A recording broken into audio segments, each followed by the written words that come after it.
night, cause I do what I like. Yeah, I do what I like. Yeah, I do what I like. Sipping goose, sip is right. And I go with the flow. Yeah, I go with the flow. Yeah, I go with the flow. Cause I know I'm the show. In the zone, here I go. In the zone, here I go. In the zone, here I go. Yeah, they know I'm a pro.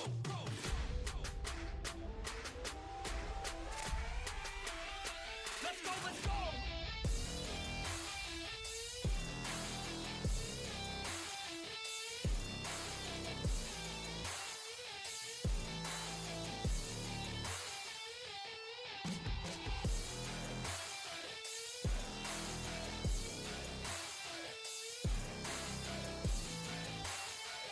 Yeah. Let's go. If I go, I'ma get. When I flow, I'ma hit. And I know I'm the kid. I'm a soul, don't forget. I'ma blow up with it. Got my flow so vivid. Here we go, just beginning. Yeah, I throw every inning. Got my flow so legit. All I know is my shit. Here I go, they come with. Post Malone in this bitch. Rockstar making hits. Got guitar in this shit. Leaving scars cause we lit. All these bars that I spit. Yeah.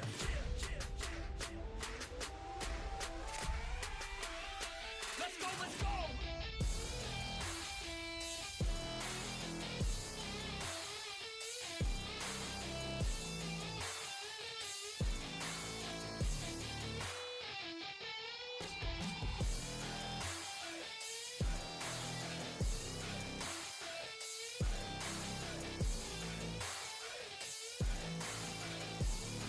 Let's go. If I know what I want, then I know what I get. If I go, they come with, cause they know I get lit. I'm a pro, not a myth, and my flow got some wit. Never slow, drink a fit. I get hype, I get lit. Here I go, I get lit. Here I go, I get lit. Here I go, I get lit. I get hype for this shit. Here I go, I get lit. Here I go, I get lit. Here I go, I get lit. I get hype for this shit. Right.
Bro, Let's do this. Yo, yo, yo, yo, yo, what's going on, everybody? It's Thursday night. You know what that means. You know what that means. On the right-hand side of the screen, we got the one, the only, the most electrifying man in wrestling podcast today. We got the Lay. What's going on, Lay? chilling. So I want you tonight, everybody, to realize that it's a special anniversary. It's not the person you think I'm talking about. It's 3 young bloods that showed up and said, you need to do one thing, believe in justice and believe in the Shield. That's right. That's right. And then, like always, you got your boy Toe Tags in the building. Tonight, we got a very special show tonight, bro. We got the Turnbuckle Tavern, who just finished their podcast. They're going to join us later on tonight. Kenny from the DaCallUp was going to join us, but, you know, he got busy. He might come in a little later. He's always invited. You know how that goes. Show's always late. As usual, what's going on, Pimp? What's going on, Nene? Going on, Pump? Appreciate y'all being here. Everybody else who's watching, Hello, folks. appreciate y'all being here. Like always, the family is here Thursdays. Next week, we're not going to have any shows because of Thanksgiving. You know what I'm saying? Like, we might have a special one on Friday. This Saturday, we're going to have a Friendsgiving.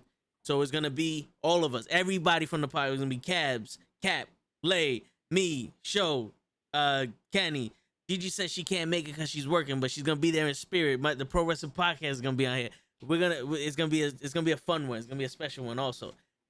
Like I said, tonight we got all these people coming. It's going to be a wild one. I wanted to talk to Kenny and see if we could finally get him to drop this shit with Hogan and the beef. But if Kenny's not gonna make it, we might not be able to talk about that. But we could definitely talk about Charlotte Flair, whether show's here or not. It don't matter. You know what's going on, Harris. And we're also gonna talk about Full Gear. Survivor Series is this Sunday, and a bunch of other shit that happened. It's funny. I forgot about Survivor Series, and I knew there was something. I knew there was something like I wanted to do Saturday. Like I wanted to do like as we're doing it, I wanted to do a prediction, but I'm like, yo, what is it that I want to predict? Yo, I swear to God, bro, it's been such a lackluster build that I completely forgot about that shit, brother. Like I'm like you say it, and I go, you know how when you were younger, you're like Survivor Series is coming up. Like it's Survivor Series. I remember being Survivor Series season. Yes. We're in like it's Rumble season. It's WrestleMania, SummerSlam season. Now I'm like, what? It really is? Yeah. I mean, I'm just gonna gloss over it. None of those matches matter at all. Like brand supremacy with guys that just got to brands. Yo, if it wasn't for Bobby Lashley, there would be no Raw superstar on the roster. I mean, on the fucking match. On Raw, there would be no actual Raw superstar. Yeah, what's going on, Blue Cheese? Yep. But the thing that sucks about Survivor Series and that's gonna be one of the topics for the court tonight. Of course, yeah. So we'll get into that later when everybody's here. Yeah. But I wanted to know if this is still a top 4 of the top 4 pay-per-views, the original 4. I mean, I can honestly tell you, my answer is gonna be you're pretty much gonna figure out my answer. Yeah. I think you're thinking the same thing I am. Yeah, pretty much. Yeah. But it's just at no point from October to November did I think it's Survivor Series time. Like I would usually get hyped about it, and it's because of the brand split dumbass thing. It's literally that. I remember once they gave them an hour, like almost an hour to wrestle, and it was a good match. But the guys had been on the brands for like 2 years already. Yeah. So you have that pride. Because the draft used to happen after WrestleMania. It used to happen the month after WrestleMania because WrestleMania was to conclude every storyline. Now WrestleMania is starting the storylines, and it's like, yo, this is ridiculous. It's continuing, a really repetitive, ignorant storyline. Yeah, it's making it worse, and that would be part of my argument. The draft, and also it doesn't help that they literally are promoting Survivor Series 2 weeks in advance. Like they're promoting WrestleMania now. It's funny, but it's like Crown Jewel was their Survivor Series in a way. Yeah, it's their big event. It's their second WrestleMania, which SummerSlam turned out to be their second WrestleMania because that was the big thing of the summer. I remember they had like 4 WrestleManias actually. True. Because they had the Backlash WrestleMania. I'm like, yeah, and then why don't you name it that? Yeah, and then like SmackDown WrestleMania. Yeah, it was ridiculous. So WrestleMania WrestleMania Backlash. I'm like, no, it's Backlash. Yeah. For that, just make No Mercy and call it a day. Right. The one in December should be No Mercy. Right? Shit. Because they're not gonna have one now. In case anybody didn't know that, there's no pay-per-view for December. Yeah, that to me that's stupid. That's fucking stupid. Remember when they had was it Resolution? New Year's Resolution. That shit was they had 2 good matches, but that shit was all around ass. Yeah, and it sucked because they have to work on New Year's. And that was when Edge won his title. Yep. We see one of the many reasons it sucks. Yeah. Well, my opinion. Yeah. My humble opinion. And that can be a focal point of when the Intercontinental title started dying. Because I remember explicitly, he was wrestling Ric Flair for the Intercontinental title. He lost it, and he was like, I don't give a shit about that. I have plans for later on. Like, he literally just gave up the Intercontinental Championship to go wait until after the Elimination Chamber and beat John Cena for the title. That's when they were. That's when they still had Evolution, right? Yes, I believe I yes. believe Yes. so, yeah. Okay. That was around the time when Ric Flair was in that car accident and he was drunk and he beat the shit out of the dude that hit him. Yeah, I And remember that. And Edge made fun of him. Remember that shit? Yeah, yep. Yo, Definitely do. all right. So Harris brings up a good point, which I do want to get to with you. Yeah. Jay Lethal. Oh man, I'm so happy that I saw when I see watching the event, and then all of a sudden I'm like what it is I stepped away, and like in the corner of my eye, I was like, yo, he looks really familiar. And I go, shit, it's Jay Lethal. I came back and I'm like, oh shit, he's clearly all elite. Yeah. You know what I mean? And then see the match he has with Sam, and you're like, this is what Jay Lethal does. Yep. You know what I'm saying? Yeah, but I've always said if he's gonna wind up somewhere, I've said it to a friend of mine, it has to be AEW, because he does not fuck with the WWE because he needs his creative freedom. No, yeah, that's true, and we even said it last week. You know, Jay Lethal and Keith Lee should be two people that you get in AEW. If you don't sign any other people, Jay Lethal and Keith Lee. Yeah, you know what I'm saying? Like if you're gonna limit your signing, have those two guys for sure. Oh yeah. Both that roster, you know, Jay Lethal could go from the secondary title to instant title contender because everybody's seen his body of work. By the way, fun fact: the Briscoe brothers were also there. They were in the back. Oh, nice. You know, so they're trying to, you know, and if you've anybody seen any match with the Briscoes, they have that perfect AEW tag team style. Like they go balls to the wall, son. Yeah. All right, they may tweet some fucked up shit. You got to remember, these guys are from Delaware. They're not really quick with like the manners and civilization. Yeah, you know, these guys are country boys. You know what I mean? From Delaware, which is weird, but whatever. Yeah, you know, the crazy shit is, and part of my argument with Hogan is like people say shit, but that doesn't define them for the rest of their life. You know what I'm saying? You know what I'm saying? Like, yo, the Briscoe brothers have said some homophobic, racist shit, and that shit has literally just like, just, you know what I'm saying? Yeah. But then again, I told you before, the scope of the person. I mean, before he was saying, you know, say your prayers and eat your vitamins. Now he's dropping N-bombs. So you're like, you know, it's kind of like a little. I hear you. I hear you. But, you know, I'm not going to give an excuse for anybody to. Well, you know, to be honest with you, you're talking about like giving somebody like a leeway for something they shouldn't be doing. Yeah, but if I'm gonna be honest with you, Lay, this whole me being the bigger person right now and trying to do this whole politically correct shit with you, which was the avenue I was about to take, it's all bullshit. My man did not say this in malice. He didn't call somebody a nigga as to hurt him. He used it the same way that we do in our conversations. You know what I'm saying? Now, he's white. I get it. You know what I'm saying? Like, listen. Oh, well, I mean, he's orange. Yeah, it's true. I get it. But also, it was in the privacy of his own fucking home, and he was on candid camera. He didn't know he was being recorded. You feel me? No, I get it. Yeah. Now to do it in public, like the Briscoes on Twitter and Ultimate Warrior and in his fucking when he was a motivational speaker and all that other shit. Now you're using your platform to spread ideas. Yeah, that's kind of like that's what Val Venus does. That piece of shit. Yeah. Yeah. So now that's where I'm like, yo, I've said some shit out of anger and just out of just because I said it. Yeah. That would have canceled me even back in the 90s when I said it. I mean, you got to remember the first thing people associate with they don't know anybody is they go with the look and usually the race. When they're upset, especially. Oh, yeah. You know what I'm saying? Like they right away, it's like, yo, I don't know this motherfucker. And then just dropping N-bombs or Asian cursing or spick or, whatever. You know what I'm saying? You start throwing out cracker, like it's literally like an instinctive thing that you grow up learning and you realize that is probably not the best way to present that. No, for real. You know what I'm saying? Yeah. And all right, so I have a cousin who my uncle married his mom. They were, it's my uncle's stepson. Mm-hmm. And he's white. He has, he's mixed race, but he's not like he's, different mixes of white. Mm-hmm. And one day he comes up to me, he's like, "Yo, you're Spanish. How do you feel about the word spick?"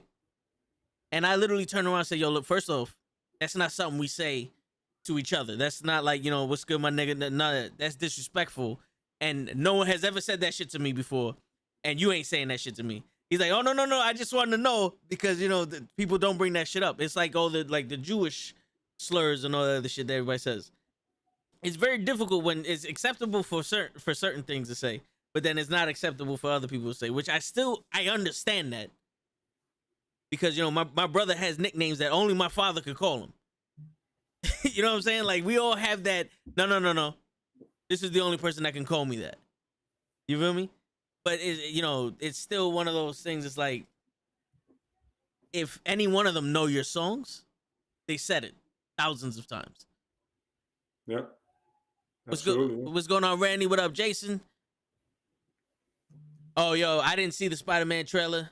I'm hiding from the Spider-Man shit because I feel like at this point there's so much hype around Spider-Man that it could be a bomb, and I'm not saying it's gonna be. I just don't want the Black Panther to happen to me all over again. And two, it's Thursday. That's right. It's Thursday. We will cover that Wednesdays. Tuesday when we come back around. All right. Or Friday. But We can do it Friday or Saturday because we're gonna have the Thanksgiving thing. We can just throw that in there. You know what I mean? Like you can, like it's funny because it gave some stuff away, but then when you watch, you're like, yo, there's gonna be so much in that shit. You're like, what did it really give away? Yeah. Yeah, but I completely agree. When you feel like you're saying something in privacy in your own house and you feel like you're safe, you should be safe. To say whatever you want because it's your house, or it's your mansion or whatever the fuck Hogan lives in. I don't know. He has money. I don't, so. No, yeah. But I understand that candid, like privacy and that safety you feel you have, just like that net, and then all of a sudden, but then it doesn't help that the WWE pairs him with an African American, and you already know that the people in the locker room are not fans of it, both African American and white. Kevin Owens was like, I don't even want to fucking deal with this dude. And then Punk straight up said, is anybody surprised? Punk's been calling him an asshole for years. You know what I mean? Like, oh, you surprised? Really? But it's the thing is, don't force a situation. You know what I mean? No, yeah. First of all, it has to die down first and foremost. Don't push him into an apology because you get rid of him because he said it, but then you bring him back to apologize. The fuck, he doesn't have Twitter, doesn't have a platform. He's Hulk Hogan. I'm pretty sure you can get on any podcast and be like, yo, I was wrong for saying it. Yeah. So why would you put yourself in a situation when you look bad? It just doesn't make any sense. You know what I mean? Yeah. Are the Briscoes racist? I mean, apparently the Briscoes have said some real racist shit. You know what I mean? And homophobic, and stuff like that. Like their biggest thing has been the homophobic thing. Yeah. Like at one point they weren't going to work with Dalton Castle because Dalton Castle has like a really flamboyant thing. He has the boys with him. Okay. He has like and they were like, oh, it was kind of like Scott Hall with Goldust, where he didn't really want to work with him. And then Dalton Castle was like, yo, if you guys don't understand and act, then I think you're in the wrong business because you know what I'm saying? Yeah. You're not understanding where I'm coming from here, guys. Yeah, I so get. I can go. You know what I'm saying? So just I don't know what was that about. Yeah. Apparently they've said some shit, man. Hey, I mean, there's saying shit in private, saying this shit in public, and then treating certain people like Tessa Blanchard really actually treated different people different from what I'm hearing, and that's something you got to discipline. And like I said, you don't get passes for shit just because you are who you are. Absolutely, but there's also context in which you do things. I feel like, and how it's like, we can't be racist because we're minorities, but I feel like it's almost racist to hold Hogan at such a set because he's white. Like, are we not holding him accountable because of his race also? Of course. I mean, you have to hold. First of all, I'm gonna hold somebody accountable for their character. Yeah. I'm not gonna because the race thing now at this point has been done to death, literally and figuratively. It's like it's somehow everything's about racism or race or whatever, culture. You know what I mean? Yeah. It's all about that right now. So at this point, it's like, yo, is that man what he's? is he what he said? Is he that guy? You know what I mean? Yep. At one point, everybody said it, no matter what, and everybody said it in a sense of it being offensive. Oh yeah. Especially African Americans themselves. They do this show all the time. You know what I'm saying? So it's one of those things like, all right, is this man, like, in somebody going back in the days, like somebody prove that this man is legitimately just a racist? Out and out. Like, is he legitimately a racist? I don't know, man. Nobody's come out and said it. You know, I know people weren't happy with what he said. Clearly, they shouldn't be. Yeah. Very offensive. But he was at home. He felt he was safe. He felt he could say whatever he wanted. He chose that word. You know, and it's in all of our vocabulary. I don't care who you are. Yeah. You know what I'm saying? But he just chose it. He was happy to be being taped. Then, you know, he went there. You know? Yeah, and to me now at this point, like referring to that is annoying because, like, yo, it happened. One, it didn't happen, I'm not saying so long ago, but it did happen. It's like, all right, listen, if you're gonna talk about Hogan, at least be his wrestling or him burying people. After that, yo, let's keep it on a wrestling. Like, I was talking to Pro Wrestling Podcast, right? And I sent them a clip, the same clip I sent you guys, Benoit and Angle. yes. They're like, yo, listen, Benoit was a horrible person, but he was a great wrestler. You know what I mean? And he said it kind of the same lines of like, yo, Michael Jackson, you know, it was like, he's a questionable person because nothing was proven, but he's a great artist still. You know, it's like, and I'm not saying one excuses the other because one man murdered his wife and his child. But I'm saying is I can't separate the two and recognize the great wrestler that he was. You know what I mean? Hey, what's going on, bro? What's going on, Chief? What's up, guys? Chilling, man. How you doing? I'm good. All right. Good. How you guys doing? Chilling, bro. All right, hold on. I gotta set it up. Yep. All right. My bad. You literally just walked into talking about Benoit, a horrible person, but a great wrestler. Yeah. Well, he was a great wrestler. That's what I'm. Yeah, it's, you know, it's one of those things where it's like the Hogan thing. We're trying to separate them. Like I was talking to a Pro Wrestling Podcast, and he said, he said Michael Jackson. Same thing. I go, Michael Jackson is questionable. Nothing was proven, but still a great artist. You don't Still a stop legend, listening. Like I don't stop listening to Michael's song or stop watching Benoit's matches because of that. Even though it's hard to find at this point. Yeah. It's fine now, but you know. Are they on Peacock or did they not put them on? It's funny. Yo, they have erased that man. Have they? Because he was on the original WWE network, right? They didn't. It's funny.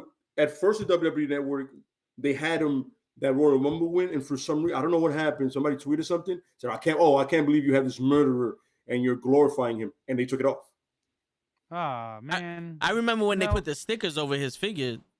Like when the picture of his figure was on the back of the other figures, they put the sticker over his face to like hide him completely. You remember when they had the Thunderdome, right? And the people were showing a picture, and like they pretty much canceled those people. They couldn't come back on to the Thunderdome thing, because it just had a picture of Benoit's face. That's all they did. And so it's just like, hey, if somebody don't advertise it, but if somebody wants to watch it, have it there for them to watch. It's their personal choice. Yeah. I mean, nobody's condoning what he did. Yeah. So, but I mean, it's still like you said. I'll listen to Michael Jackson music, and there's all these, you know. I remember when he died, they stopped playing his music, and I was like, "That's stupid." Yeah. When did it stop being good? Exactly. There's no point. There's no point. Billie Jean ever stop being good. Yeah, that's so true. Yeah. And it's crazy because it's like all allegations.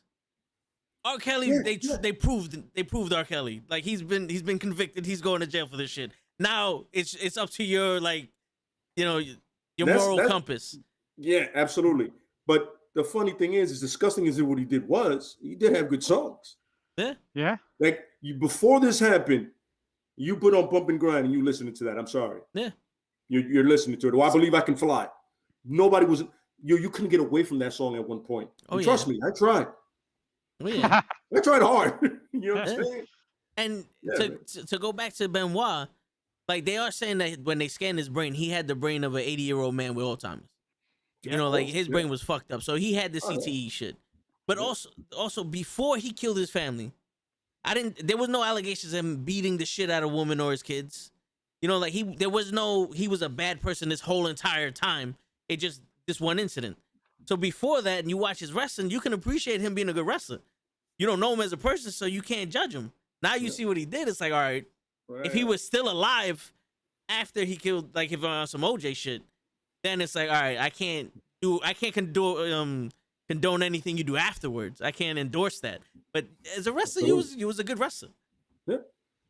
Yeah, there's no doubt about it. He could put on some amazing matches. He was a talented dude.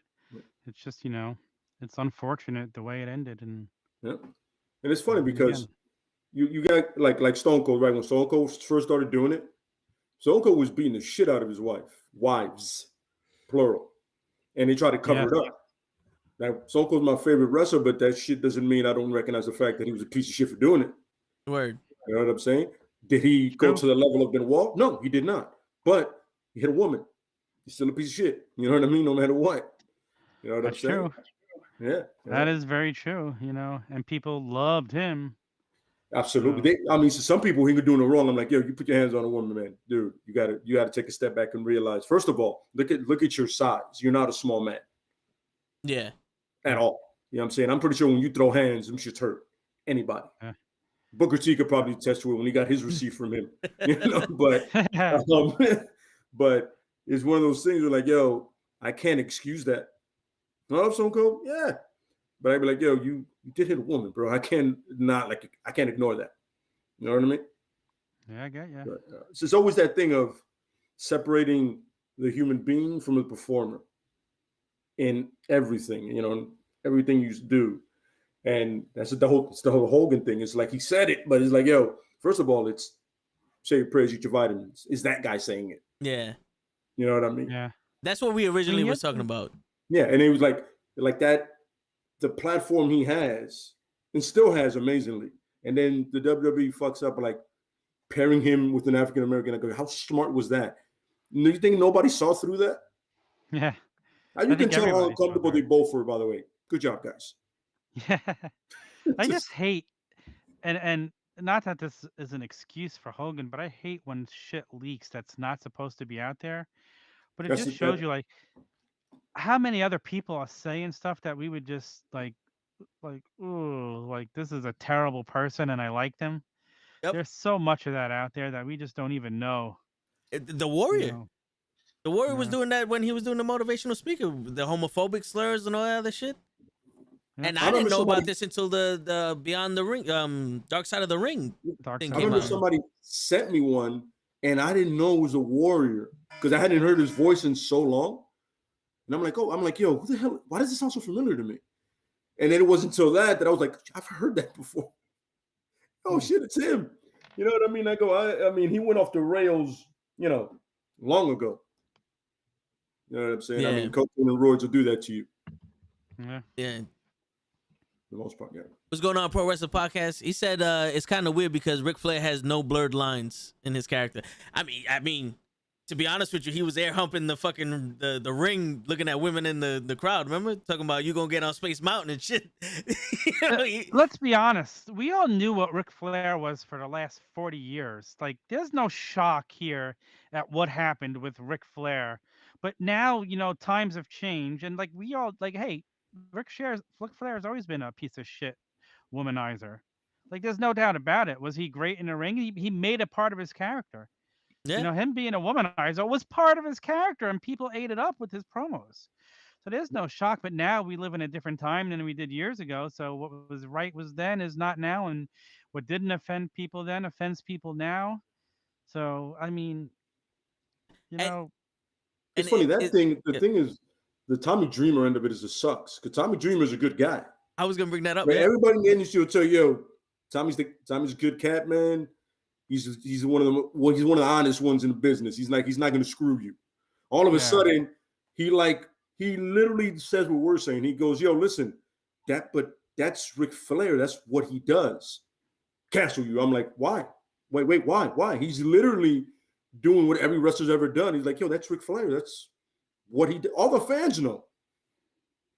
If Ric Flair is helicoptering his penis to a stewardess, I'm like, yo, to me, that's like knee level stuff compared to the shit I've heard about him.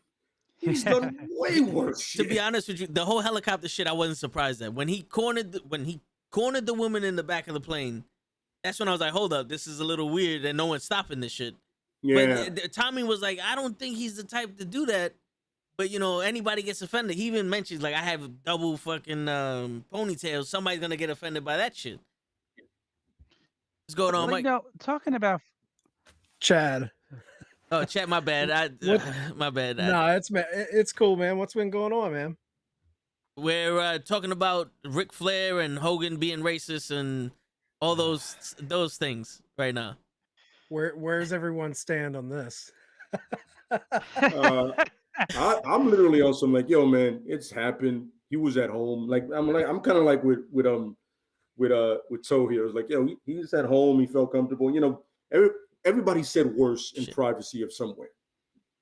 You know what I'm saying? So it's like, yo, you're telling me, and I understand the platform the man has. I understand who he is, but yo, we've all done it. So don't act like you're levitating above everybody else. Don't do that shit.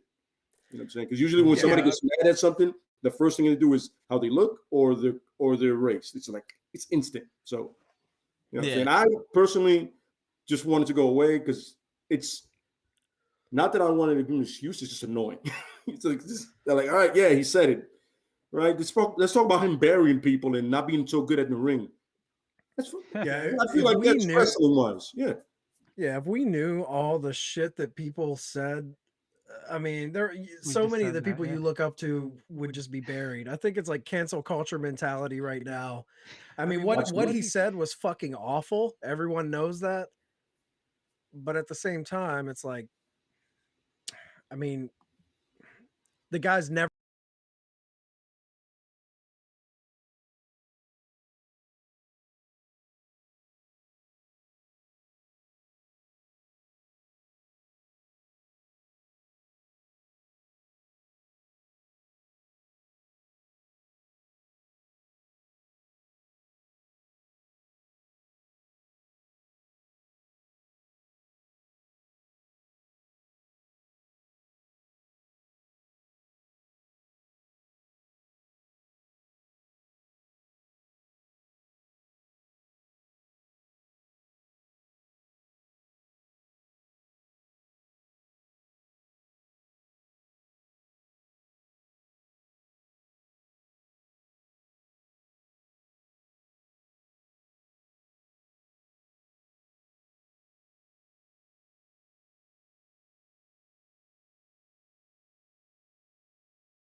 All right, that's fun. Here we go. What? I don't know what the fuck is going on here, but this never happens We're trying to have a special See what the shit here, tavern Ninja. brings? What happened? We bring the tavern here and we mess everything up for you. All right, now we got. All right. Nothing. Yo. Listen. That's hilarious.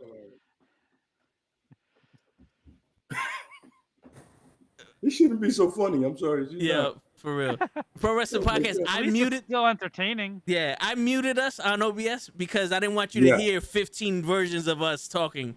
So that's why I was like, all right, let me take it off the stream. But all right. So, I just got my internet back up too. My internet's been screwed up all night. So Okay. Close. We're close. Oh, you're using your built-in microphone, not your Rodecaster Pro or anything. I'm on built-in right now. If I go to Rodecaster, hold on, let me go here. All right. Hello. Nah, yeah, we're Oh. Yeah. I've built in. There's new WWE releases. There's new ones now? John Morrison, Top Dollar, Ashante Adonis, Isaiah Swerve Scott, Tegan Knox, Drake Maverick, Shane Thorne, and Jackson Riker. What? I just got this message. I have no clue how. Hold on, let me see if I can confirm it, if that's true or not. Budget cuts were cited as the reason, if it's true. Yep, 8 talents released. It's official. Those 8 talents were released. Holy shit. You said John Morrison, Top Dollar. Tegan Knox, Drake Maverick, John Morrison, Jackson Riker, Shane Thorne, a.k.a. Slapjack. All 3 men of Hit Row. They released all of Hit Row now. Wow. They must have just found out they were black.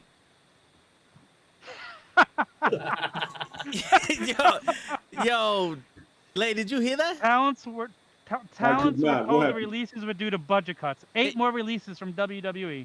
8 more? Hit Row is gone. Tegan Knox, Drake Maverick, crazy. John Morrison, Jackson Riker, Shane Thorne, and all of Hit Row. All of Hit? Isn't Hit Row part of that like Rumble match? Like tag team battle royal? Well, they were. They're not winning now. Holy shit. I mean, no, I didn't think. It's funny because I thought they were going to win this. Oh, wow. Damn, yo. Wow. What the John Morrison? Well, they released his wife. They were wasting him. So. They released his wife, so you saw that coming. Yeah. You know what I'm saying? Like everybody was like, yo, your wife is gone. Get ready, son. You next. Pack them bags, baby. Guy's so much. He's probably happy. Hit Row was one of the best things in NXT 2. Whatever the fuck it's called now. Yo, that's crazy. This is sanity all over again. Survivor Series. Yo, didn't I fucking tell you? Who I told that to? Kenny? I think you told Kenny. Kenny, when you watch this shit over, if you're watching now, I fucking told you. The minute they bring Hit Row up to SmackDown, I said, yo, don't get excited because of sanity. And look, they gone now. They gone. That is. Didn't even last as long as sanity. Yeah. Chad, you're muted or something. That's insane, bro. No, I still can't hear you. Uh-oh. Steve, and it's funny because you have AEW who's just signed Jay Lethal, and then you do this. Yeah. Oh, fuck me, man. What is that? What is the number up to now? They've released 78 or 79 people in total? That might be 80. 80? Altogether, because there was 72. Remember, but 2 came back. Selena Vega and Samoa Joe came back. Okay. That's true. Yeah, so now, yep. So it's 78. So, I mean, in April, they're going to drop like 40 people. The quarterly thing happens again. It's like a quarterly. They're just going to drop 80 people. There's going to be 10 like people on Raw and SmackDown soon. At one point, it's going to be the New Day versus the Bloodline, and that's going to be the whole card. It's literally going to be it. Yo, I made that joke in our group chat saying that it's going to be The Rock versus Roman Reigns at WrestleMania because they're going to be the only 2 people left. And it's looking that way. It's like... There's no need for 2 nights of WrestleMania at this pace. Yeah, you don't have enough people to do it. Yo, for that, like, Toe said it best. Yo, give Saturday to NXT and take Sunday. Yeah. That's what they should do. I don't need I two mean, don't nights get of me wrong. WrestleMania. This NXT product, I'm not exactly excited about, but I haven't watched it. I haven't even checked it out. it's funny. Nor do I plan to. There's some guys, like there's a guy named Tony D'Angelo, which is really racist and horrible. He's like supposed to be a Chicago Italian guy, but he has a Brooklyn accent. Don't understand how that gets over, but whatever. But he has a good promo and mic skills. You know what I mean? So, you know, in the entertainment value, that's the only thing that gets you over now because nobody actually wrestles. Yeah. God forbid you do that. It's the world entertainment, no longer world wrestling entertainment. Yeah. There's no wrestling there. We were talking about this the other day. We said it's turned into a variety show. Sooner they'll eliminate all the wrestling. Yep. Yeah, Jeff wants to figure out a way to have no wrestling on it. He would do it in a heartbeat. Oh yeah. Yeah. All right. Hopefully they come back and everything's situated. But yeah. I mean, it's funny because you go back to the days of the SmackDown 6, and you think to yourself, yo, you had 6 guys that were just good at it. You know what I mean? Individually and as tag teams. And 2, I mean, honestly, they were really just one tag team. It was Los Guerreros were the actual tag team. Everybody else was like just put together. But it's not like they do it now where it just like kind of fit the storyline. It's like they actually complement each other. Yeah. You know, and ironically, Benoit's one of them. Small world. You know, and you just go to yourself and go, yo, you have the capacity to do that. Like you have the capacity to put on Bianca Belair and Sasha Banks in the second night of WrestleMania to be the best match you have that night. Right? And then you give us The Fiend and Randy Orton. What the fuck, son? Yeah. Yo, you're not even meeting me halfway. Yep. That match was a DDT clinic. Now they're killing Bianca Belair anyway. Like feels like her push is totally over, and she's just another woman. Yep. It's funny because all she's done is a loss to Becky. Over. After the 26 seconds, it was like mudslide like going down. All due respect. A terrible way to book anything. They're doing the Roman Reigns treatment on her.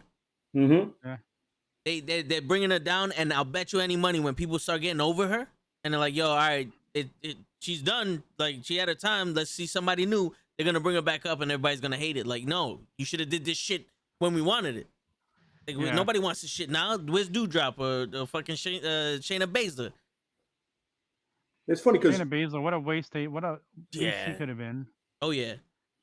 Yo, that Rumble match where she the Elimination Chamber where she was so dominant. Yeah. That ass should have been it. Mm-hmm. And like Belair wins the Rumble, right? Doing it right. She does WrestleMania. She wins. You're doing it right. I can hear you, but you're coming in a little broken up. And check. There you go. You're clear. Okay. I don't understand this fucking company, son. I don't get it. I have sound effects, guys, so don't. If I pull them up when you're talking, that's not Excuse me. It's not a stop talking. But you know, dude, at what point, like with WWE, I have a question for you guys. At what point do people look at them cutting people like this, young talent, just shit canning them left and right? At what point do these lifers who support this company look around and they're like, dude, I'm tired of this. It's like people keep watching this shit. Like, if you want things to change, the only way you're going to have this company like change the way they do business is by affecting their bottom line, period. Like, that's the only way. If you keep giving them like time and energy and subscribing to Peacock and doing all this shit, it's going to be business as usual, man. Yep. Agreed. You're right. Yeah. That's the only way to affect a business to actually change. When you stop buying their product, they have no choice but to change. But it sucks that my man could go to India or I was gonna say the Dalai Lama. They could go to fucking do the best house show in the world, Saudi Arabia. There you go, and get $600 million just for having a fake Yokozuna. Yeah. It's funny because I'm not gonna lie to you.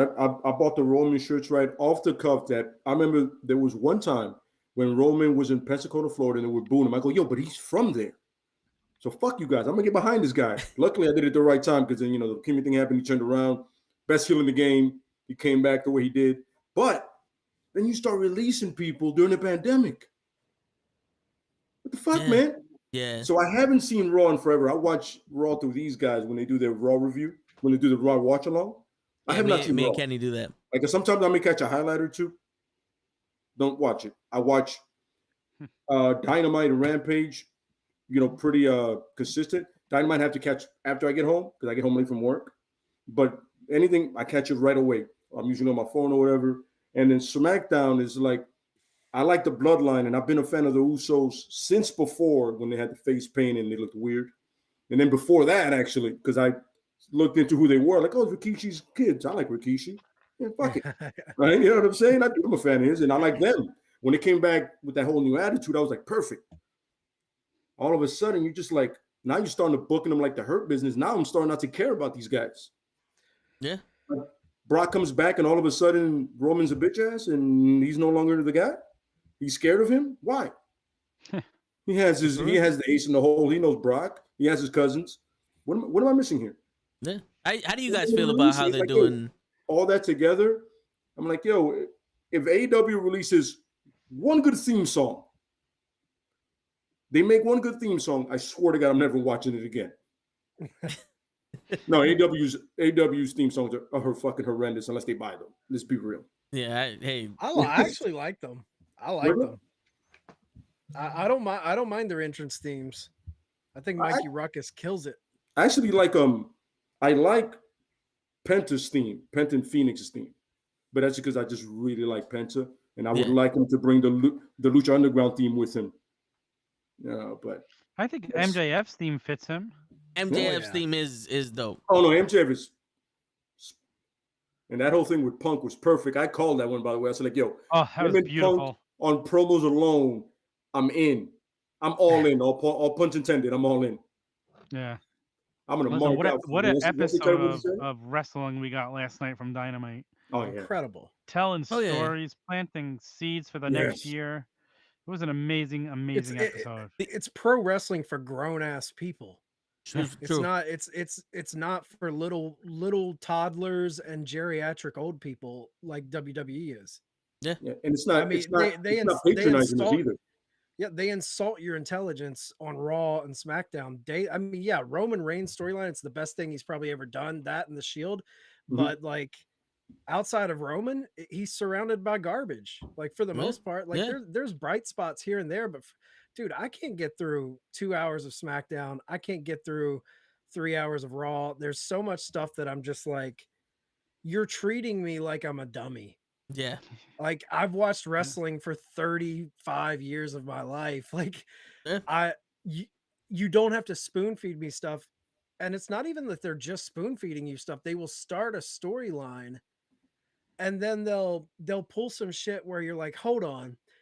I thought that guy didn't like this guy last month. And they won't even, they just shove that to the side. It's like, now forget that. That never happened. We're moving on to this. And then we get a 2 month thing. And then that goes away. It's like, there's no continuity. There's no history of their own like current product. It drives me nuts, man. And you have a guy go around one night trying to say, hey, I wouldn't do that, only to turn on this guy later that night.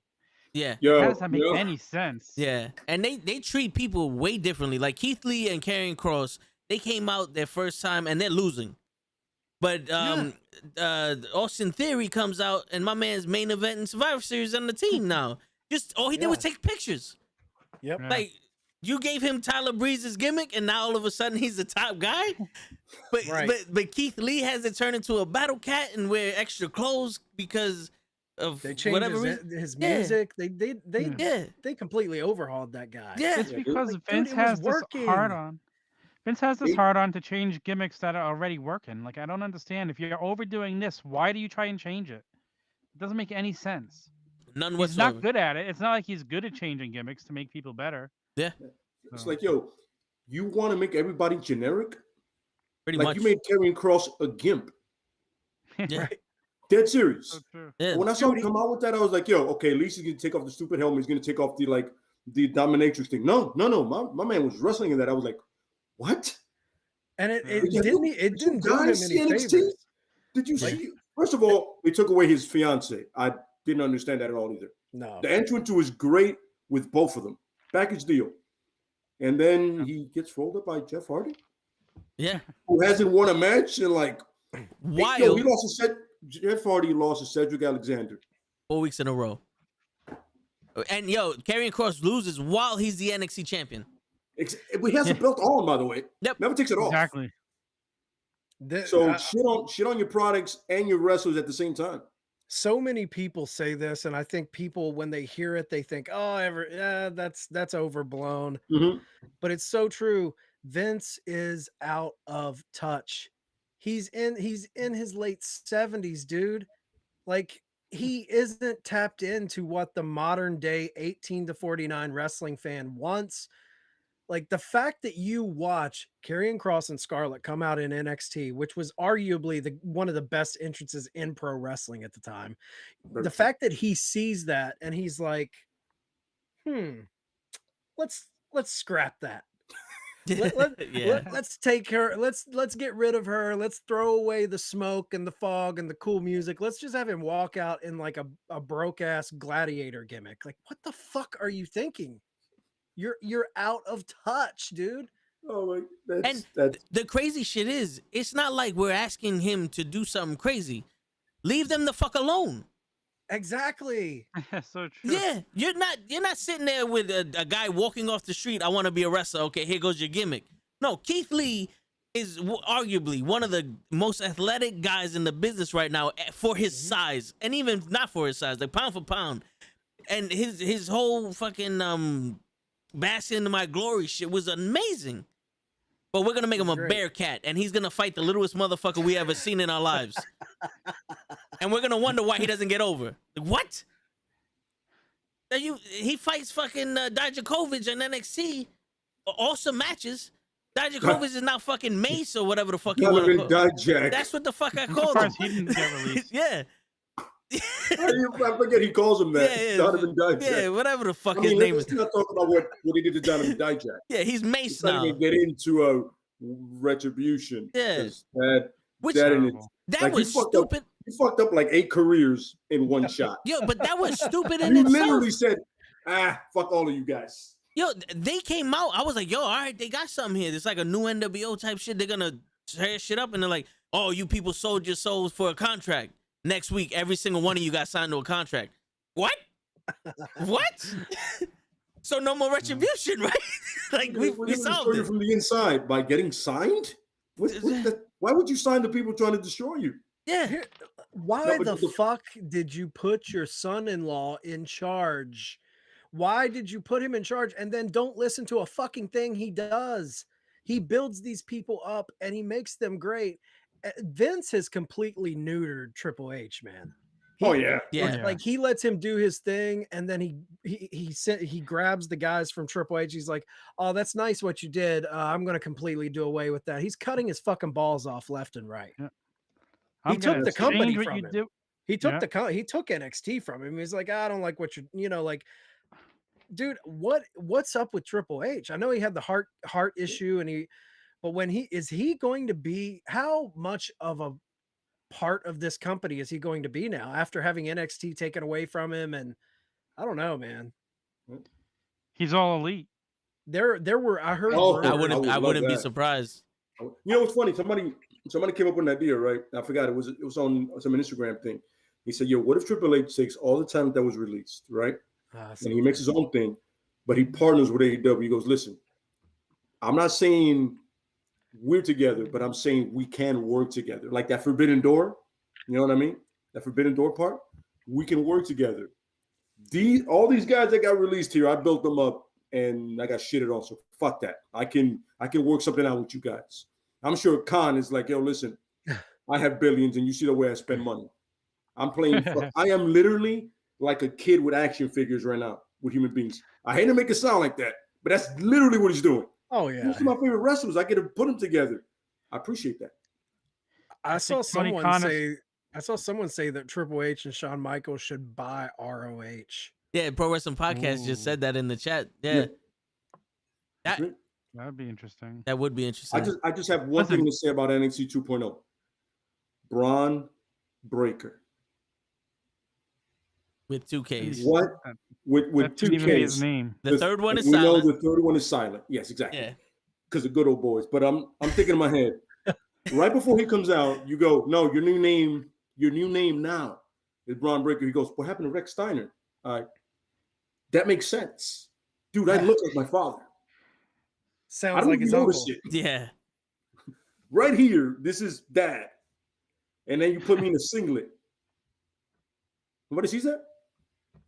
And then they reference it throughout the match. I've seen it. They reference it throughout the match. Oh, Steiner move. I'm like, hey, man. If you want to do that, why aren't you acknowledging who he is? Dude, just Makes say no that's sense. Rick Steiner's son.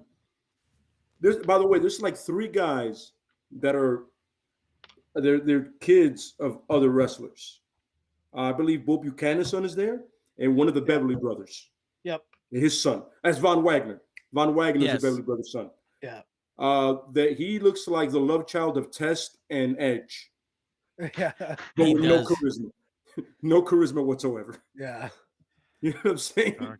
But yeah, that's where we're going now, bro. That 2.0 thing, that's what they're gonna bring up. Braun Breaker's probably the creme de la creme they have right now.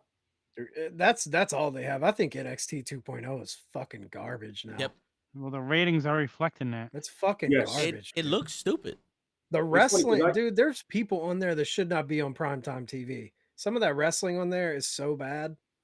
Oh, Kushida.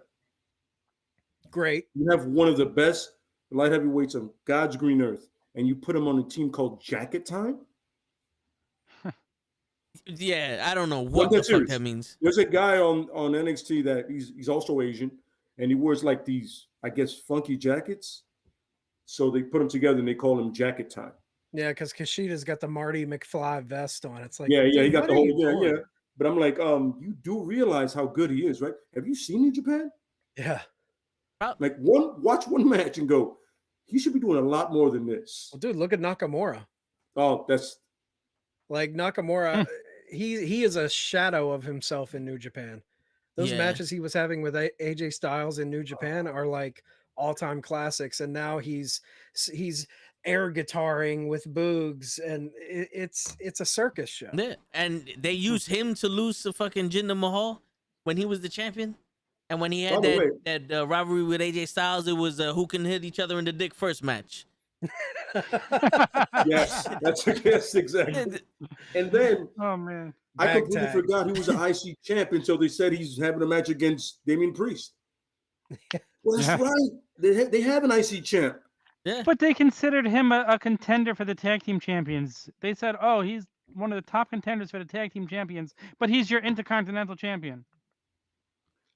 By the way, great job fucking over a title that was at one point more prestige than the actual heavyweight title itself, and the workhorse title, by the way.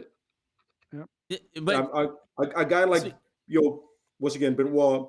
I know how people feel, but Benoit at one point was defending that on both shows, just openly defending it. yeah, Doesn't matter who came in. Benoit was great.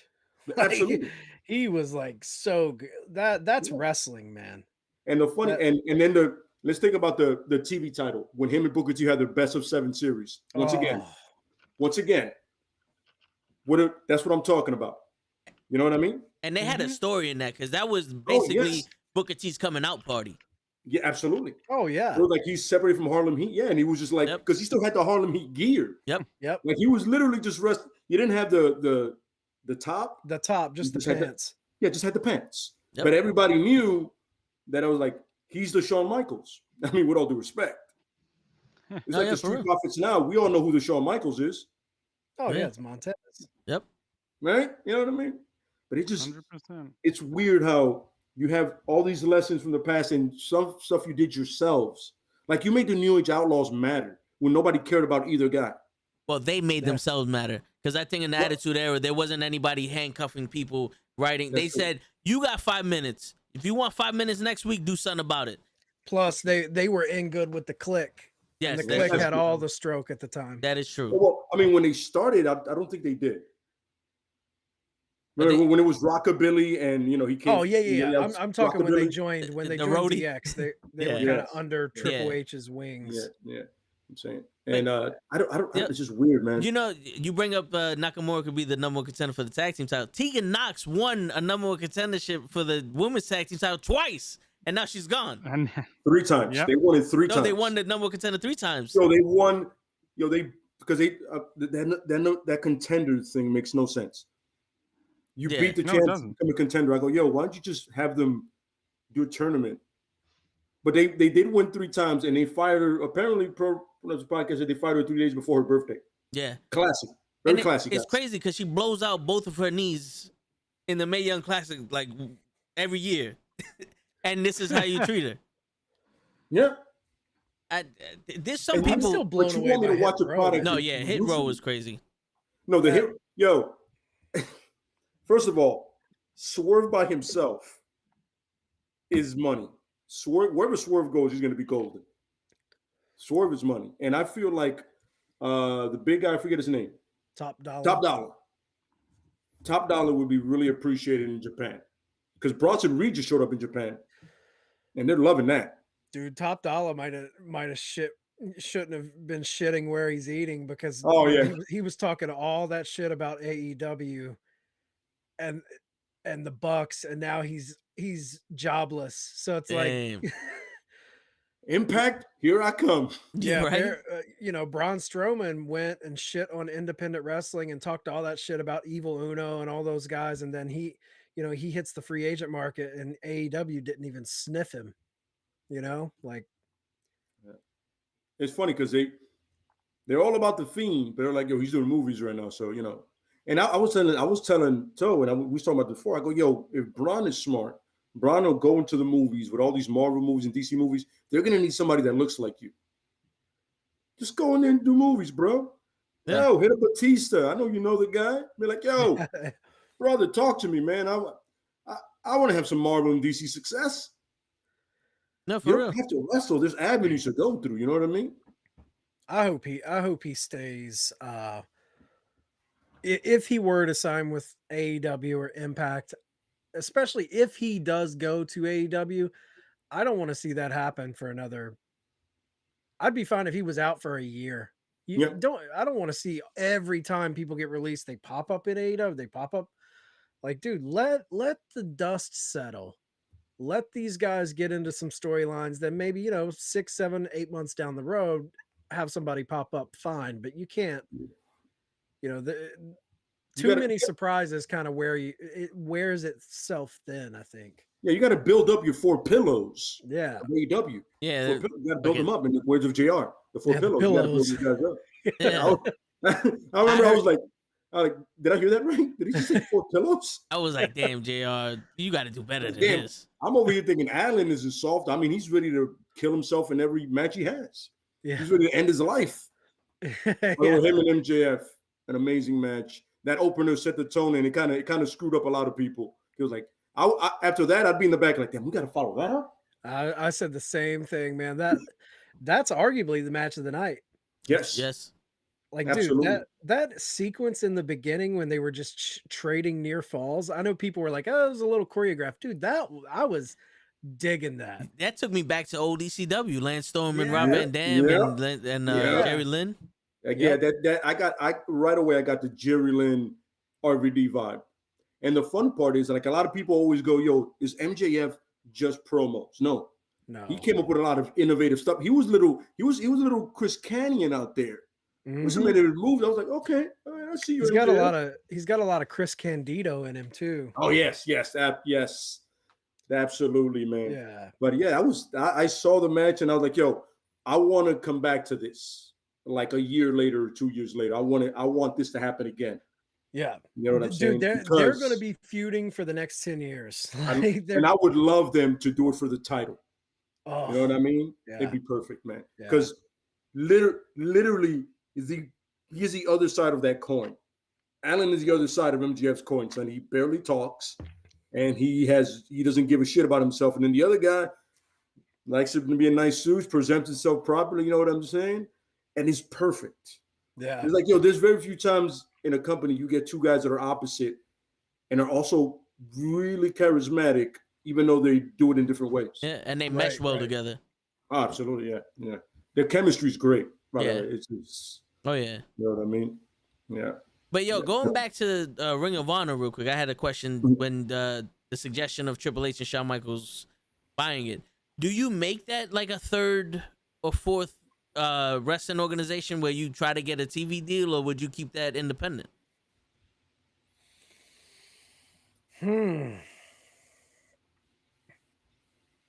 I mean, if I was Triple H and them, I would maybe go the GCW route for a year or two and then take it. Because man, if it came out that HBK and Triple H bought Ring of Honor, there would be a lot of fans rally behind that. To know that they're out from under the Vince McMahon umbrella, they've bought this prestigious company. We know what they did with the black and gold NXT brand, and now they're going to be running a company completely cuffs off. I think you got to put that on some sort of TV, whether it be streaming or try to get a cable deal, because even AEW fans, I feel like, would get behind that. The people that really hate WWE would be like, okay, Triple H is going out on his own, because I feel like a lot of the AEW fans, I'm one of them, dude, between like 2014 and 2017, 2018, I was NXT guy. Loved NXT. Yep. You know, that was my rest. That was like, yeah, I'm about this, because Raw and SmackDown wasn't doing it for me.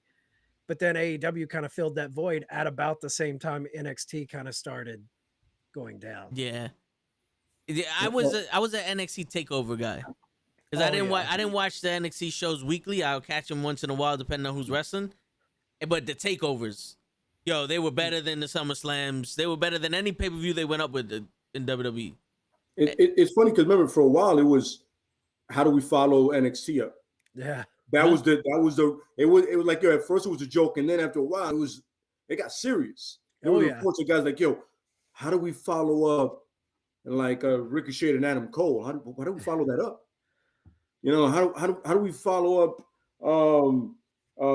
FTR and Gargano and Ciampa?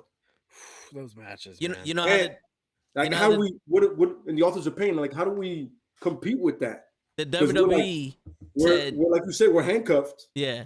But these guys, balls to the wall, man, they just go all the way. But the WWE or Vince McMahon did something unthinkable. It was like, you know how we follow up good wrestling? By roll-ups and DQ finishes, bro. Oh, that's how we do roll-up. It. Yeah. The most dangerous move in wrestling today. They brought that out, like, that move was banned because of safety reasons. And they took, they was like, fuck it. The hardcore era's back, baby. The hardcore era's back.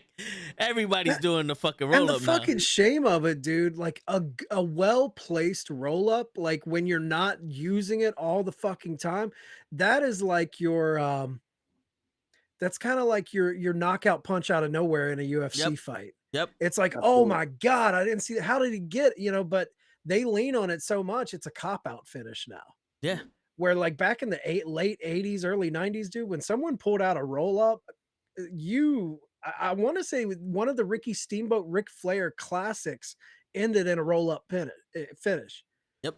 And those are like 5-star matches, but it ends in a roll-up, and you're like, it worked because they never use those. Yeah. And it was kind of a way to keep the story going. Kid beat Razor Ramon? Yes. Yeah. So think about that. Yeah. One of the biggest upsets ever. The roll-up was a way to keep the story going.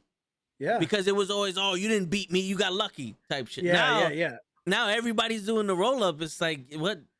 It's like, all right, I don't need to watch this shit no more.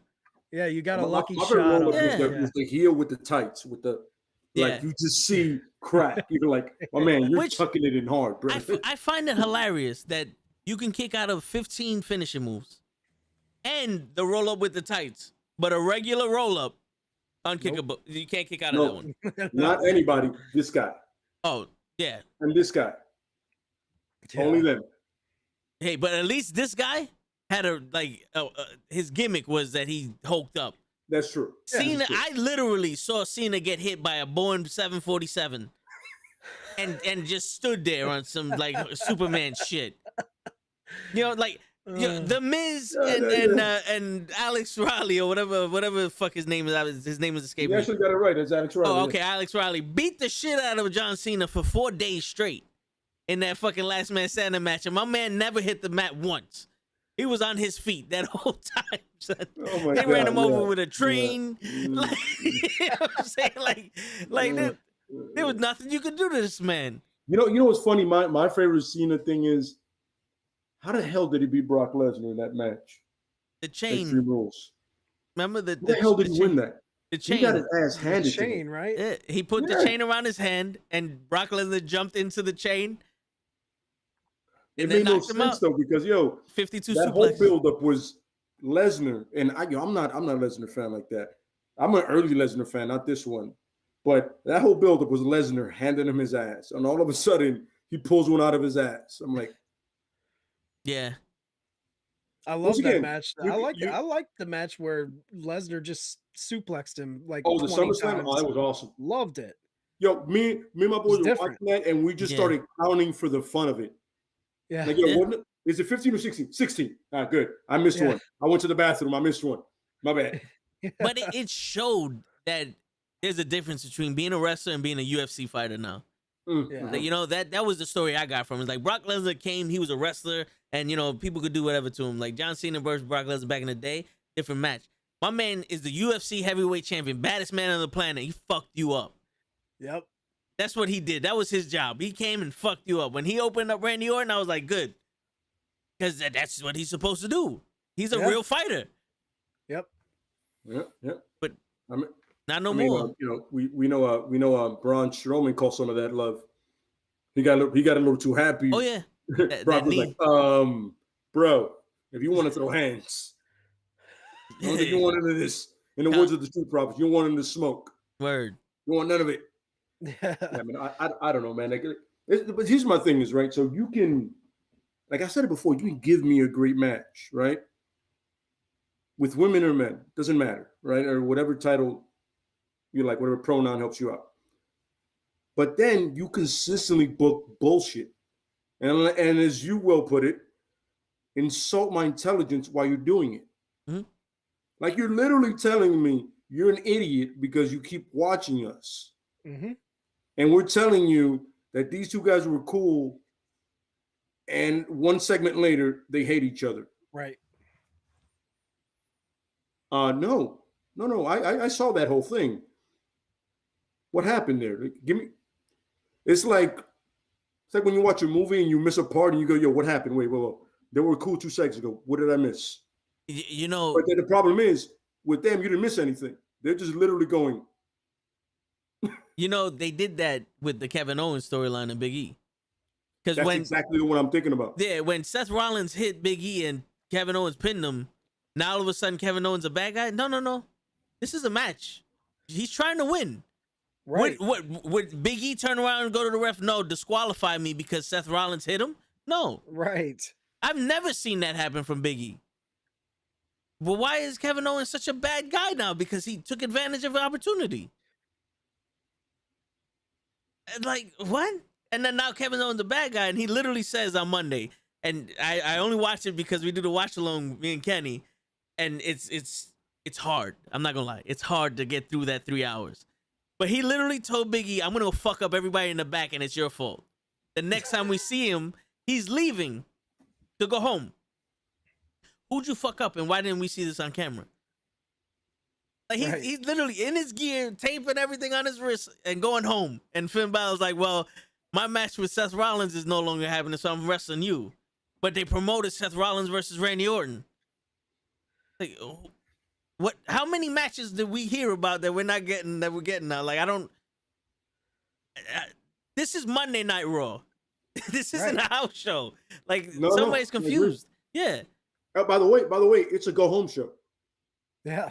Let's remember that. Yes. This is a go home show. It's embarrassing. Yeah. It really is. I think, like, dude, I wonder though, sometimes, like, I've been thinking about this a lot lately, where, we grew up watching WWE when it was at the height of its powers. You know what I mean? Yes. Like everyone loved it. We were all diehard fans. But I feel like the company, a lot of us, our age of fans, we're looking on it and saying they're doing it. They're not as good as they used to be. They're not doing it right. They need to be doing it the old way. Like they're doing it wrong. But in my head, I'm like, have they just changed? And this is the way they do it now. And there's no going back to the way it was, or this is just the way of the company. And it's designed for people that aren't the stuff we grew up on isn't their style of wrestling anymore. Mhm. Yeah. They've moved on to this new version of whatever they think it is, which is like a sports entertainment variety show. And the stuff that we grew up loving, they've evolved from that into something else that we're not clicking with. And maybe it's those casual fans and the people that are just tuning in for, it's on TV, or the little kids, or the older people. But the people that kind of were teenagers in the Attitude Era, I feel like it's not, I hate to shit on it because I shit on it constantly. But here recently, I've just kind of been like, dude, it's not for me anymore. Like, if people want to watch that and that's what they think pro wrestling is, dude, all the best to you. Enjoy Raw. I just can't personally like that shit. It's bad, man. It's so bad. Yeah. I don't think it'll ever go back. I think the company's gotten too big. I think it's too big to ever go back to the way it was. No, you're right. But, my thing was like, because I grew up, with the 80s, early 90s wrestling, where you had the gimmicks and all that and the characters and shit, right? Oh, yeah. One of my favorite wrestlers was Doink. No matter how stupid he was, it was Doink. So, like, I got behind him because he was different. People got behind Lex Luger, even though we know he couldn't wrestle for shit. But he was like, yo, you told us to get behind him. You gave him a push. We got behind him. Bret Hart, Owen Hart, it's like, you say who we get behind, we get behind them. We respected the bad guys when we got older, like Ted DiBiase, Ric Flair, Mr. Perfect. Now we like, we see them for who they were. They were awesome wrestlers. Yep. At one point or another, they were allowed to be their character or themselves. Yep. Now we're not seeing that at all. Like I'll bring it back to Keith Lee. I'll even bring it to Ricochet. It's like, Ricochet is, I don't know who the fuck you think you want him to be, but it's wrong. This it's guy, Hollywood make believe. Yes, it's Hollywood make believe. Yes, it's not. Let's make them be characters, dude. Look at Pac. Yep. Look, Neville, man. Neville was a fucking superhero joke, and now he's this fucking killer. Yeah. Like he's this like Birmingham, England killer, and he's this just little bitch, bullshit little bitch. Yeah. And I was telling them earlier, a couple weeks ago, Pac, when he was in WWE, I was like, he could fly, but I'm not like, there's nothing to him that I like. He was the cruiserweight champion, big deal, whatever. Now he's in AEW. I'm like, yo, he's one of the best wrestlers I've ever seen. Yeah. I'm like, how did this happen? And he's got attitude. Yes, dude, he's got fucking attitude. When he comes out, you're like, dude, he's gonna throw some heaters in there. Oh yeah, and he's smooth. Like, those spinning back kicks he does. I'm like, how is he not decapitating dudes with those kicks? Yeah. Andrade, and then Neville, he's got his cape on, and it's like, dude, what the fuck are you doing, man? Yeah, treating this guy like a clown. Like, it's sad when you give more effort into Bad Bunny than you do in your actual wrestlers. The fact that you have Bobby Roode, Dolph Ziggler, who are in-ring bell-to-bell guys, dude, let them go. Give them a mic. Let them go. Those guys could be title contenders if they wanted to be. But they're just job guys. They just kind of go in, do a good match. Cesaro. Okay. He doesn't have a person. I see everyone like, well, he doesn't have a personality. Let him be that. He doesn't need a personality if you let him just be that killer in the ring. Mm-hmm. No games. And the crazy shit. Like, have you ever seen him play with Xavier Woods when they're doing the Uno? Yeah. I think he's hilarious. He is. You know, and when he was doing the spin, he got over just by spinning people. He didn't need to speak. I don't understand where people need to speak. The only people that need to speak. There was a hot second where he was with Heyman. Yes. Like it was like a couple weeks they put Heyman with Cesaro, and I was like, thank you. Like, you're gonna put a mouthpiece with him. This guy's gonna be a killer. Like, make him that European assassin dude where he just comes down and kills dudes. But then they instantly pulled Heyman from him, and I'm like, God, I think didn't Brock Lesnar come back, or they gave him Ryback or some shit? I think Lesnar came back. Yeah, but that was stupid though. But so Paul can have another dangerous alliance. I mean, exactly, one of the greatest factions of all time. Yeah. Absolutely. We were talking about that a while back. Like, yo, you could have another dangerous alliance with these talented individuals. Yeah. Not Ryback. Anybody else. It could have been Brock, CM Punk, Cesaro. You know what I mean? Like, these guys that they're both talented, except for Brock. They're both talented on the mic. They can kind of pull it off. I mean, we've heard Brock talk. That's disrespectful to any promo game. Yeah. You should never do that. That's awesome. You know what I'm saying? But mostly Punk can speak for them or Heyman. This is why you have him. Well, look at Dangerous Alliance. First time I was like, yo, can we hit Dangerous Alliance? Please tell me you're doing it. Nope. Dude, the only dudes talking in Dangerous Alliance at that time was really Paul Heyman and Rick Rude. Yep. Yeah. Arn wasn't talking a whole lot in Dangerous Alliance. Bobby Eaton wasn't. Zabisco really wasn't. Nope. Even Steve Austin at that time when he was Stunning Steve. Yeah, it was Rick Rude and Heyman who were carrying that faction. That's what I was saying. Back in the day, the only people that ever talked were the world champion and like the Intercontinental champion and like the main storyline. Everyone else just came out and wrestled. Right. That's what it was. Like, I've never heard Brutus the Bar Beefcake say more than 3 sentences in any of his fucking promos, and those all shits was stupid. Oh, they were simple. They were like, Hogan, what do you need? Yeah.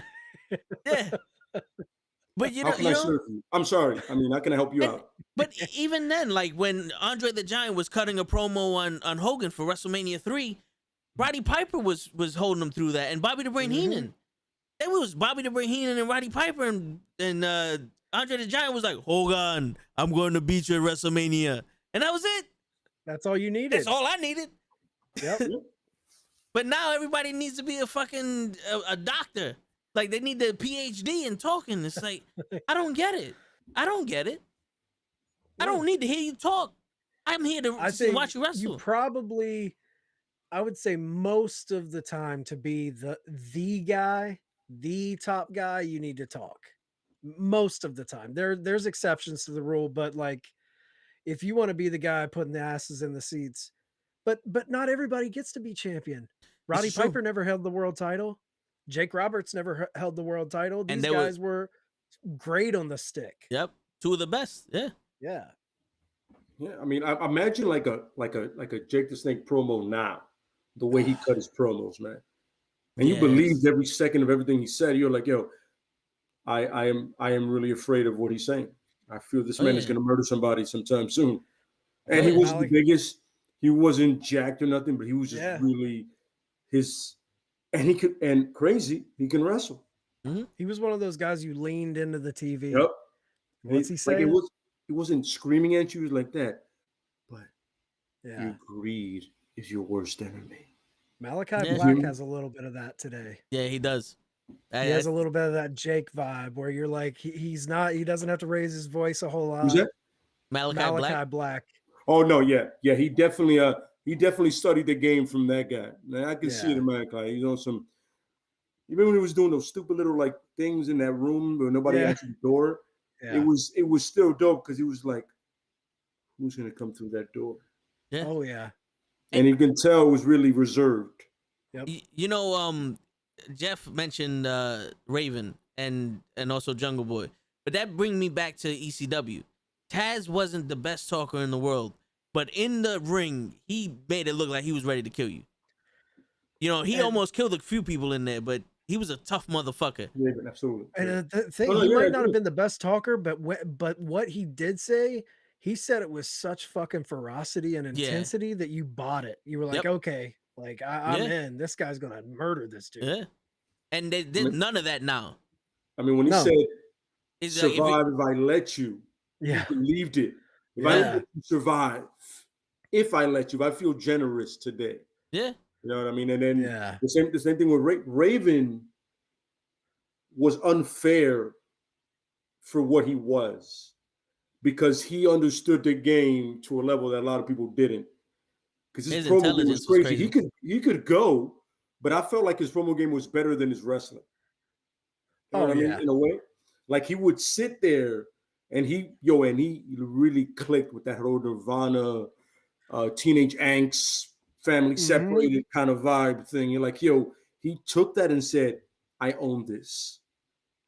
And then he had the cult that he had, like the people that followed him. They fucked that up in WCW, but whatever. But it was still better than what they did in WWE. And ECW was perfect. Like when he would just sit down, like he didn't give a shit, it was perfect. Because he dressed like he didn't give a shit. So it made everything flowed. Yeah, and it was intended. In WCW, at least they tried to get a part of that in there with the Ravens flock. And he did have his promos. His character changed a lot because now he was a rich, spoiled kid in WCW. I didn't like that. I didn't like when they did that. I didn't either, but it was still some remnants of Raven. In WWF, it was put on a skirt and hit somebody with a trash can. That's all I need from you. There was none of that. Same thing. What they did to Matt Hardy when he went from Broken in TNA to Woken. Yeah, Matt Hardy in WWE. Like they are great at. I feel like it's just Vince McMahon sabotage syndrome, man, where he won't let someone else's idea get over. I mean, the perfect example of that of all time is Zack Ryder. Yep. He got himself over online on YouTube clips. And they were like, before anybody. No, we need to get you over, bro. And this is Zack Ryder, bro. I'm doing the work for you. Yeah. All you got to do is put me on TV. Give me a mic. And I think Vince McMahon has this idea in his head that if you're over, you got to be champion. And that's why you can't be over unless you're who I say needs to be over. But if you're over, just put them on a TV spot. All we want to do is watch them wrestle. You know, like not everybody needs to be John Cena. And by the way, I don't know if you know this. I hate John Cena. I do too.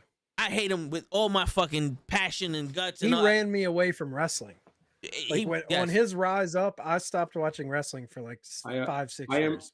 I am learning this about you, Toe, today. I didn't know you were not a fan of Cena.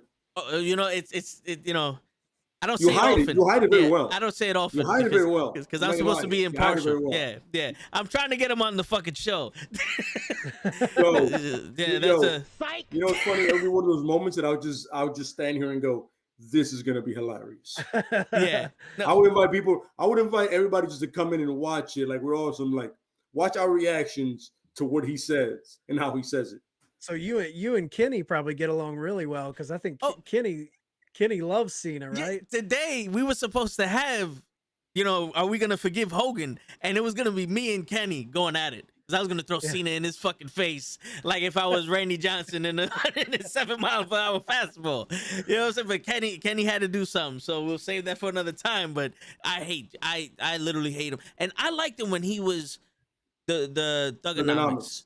Doctor of Thugonomics. It was new, it was edgy. And it was one of those, it was like, all right, you're not everyone else in here. And that's beautiful. And it brings out people's characters. You know what I'm saying? Especially when you came out with Kurt Angle, Eddie Guerrero, Chavo Guerrero, the Big Show, Edge. You had an ensemble, a team that can make that character shine. And then you turn into this fucking Marine where you can't even salute right. It's like, hold up, buddy. Hold up. What happened here? B-Rad is really a rich kid from the suburbs? He ain't never lived that life. Like, what happened? Awful, man. Yeah. And then we watch him wrestle. And like there's a video out there Show put out where I was talking about he couldn't take a rock bottom, and Show put out the clip of him taking a horrible rock bottom and then Hogan taking a perfect one. Like Hogan was 58 years old when he fought The Rock. With a shit ton of back surgeries. Yep. Yep, and he said, there goes Kenny right now in the fucking chat. I'm gonna talk about John Cena, motherfucker. Oh, he's about to get on. He's about to get on. Yeah. Hey, you got the link. It's You funny. got the link. There's a question for Chad right here. Oh yeah, go ahead. Right, that's a question, bro. Chad, in your opinion, tell me, do you think Walter would fit perfectly in all? I'm assuming it's all Japan Pro Wrestling in the '90s. Oh, come on, Kawada. Kawada and Walter. Come on. Dude, that's like that's the stuff dreams are made of. Absolutely. Like, Walter in All Japan, early 90s. Who you got? You got the Four Pillars, man. Just throw him in there with any of the Four Pillars and he's gonna have a banger match. Yeah. Walter is one of my personal favorites in just WWE in general. I love Walter. That match with him and Dragunov. Yeah, dude. Yeah. By the way, props to Dragunov as well, because Dragunov was in there the whole way. Dragunov the kid's vicious. He went through. Yeah, props to Dragunov, man. You know what I'm saying? But there you go, Randy. Yes. I knew the answer was gonna be yes, but there you go, man. Yeah. It's funny because apparently Walter and Cesaro had a great thing in Europe. Right. Yeah. And I hope we got taped because I want to watch that. Didn't Walter have a match with Tyler Bate? Like that? He did. Yes, he did. Banger. That match was a banger. Banger of a match, of course. Because people forget how good Tyler Bate is.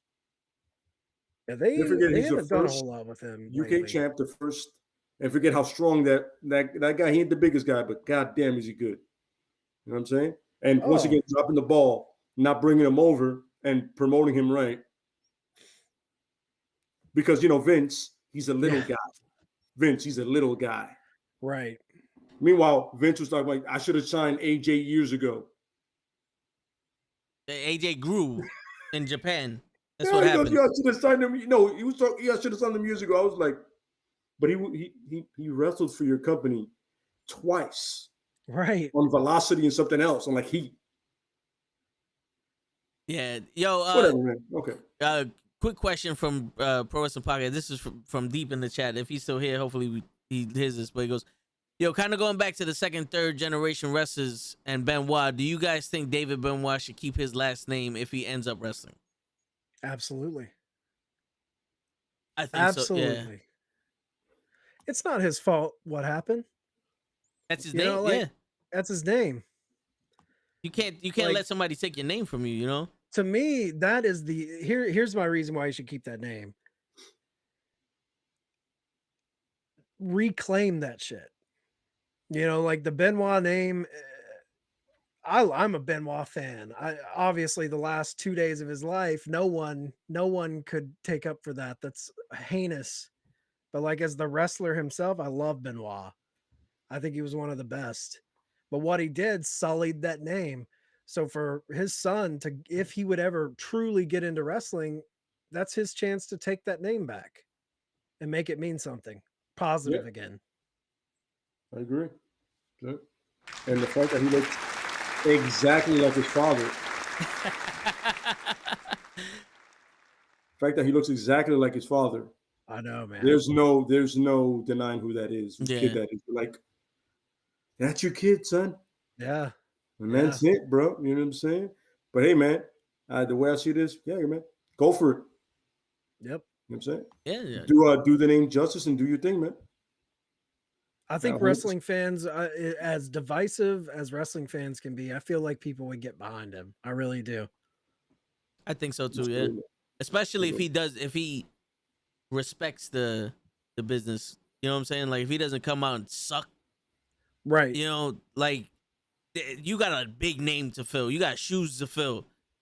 If he didn't kill his family, that's big shoes to fill. Regardless. And now you have to fix the name. You better put in the time and the energy, and that you better come out right with that shit. I honestly don't think he'll ever wrestle. I don't. I think he wants to, but I don't think he has that. He's not a spring chicken. It's not like he's a 19-year-old kid. He's late 20s, right? I believe I so. think Yeah, so, I yeah. believe so, yeah. Yeah, that's a late start in the game. Yeah, and it's a very, like, Benoit's style was never not aggressive. It was really aggressive, but smooth, technically sound, And powerful. and that's hard to like. It's hard to match something like that when you haven't put in the work like Benoit did. I mean, he started. I forgot how young he started. I mean, but he was in New Japan at one point as a Pegasus kid.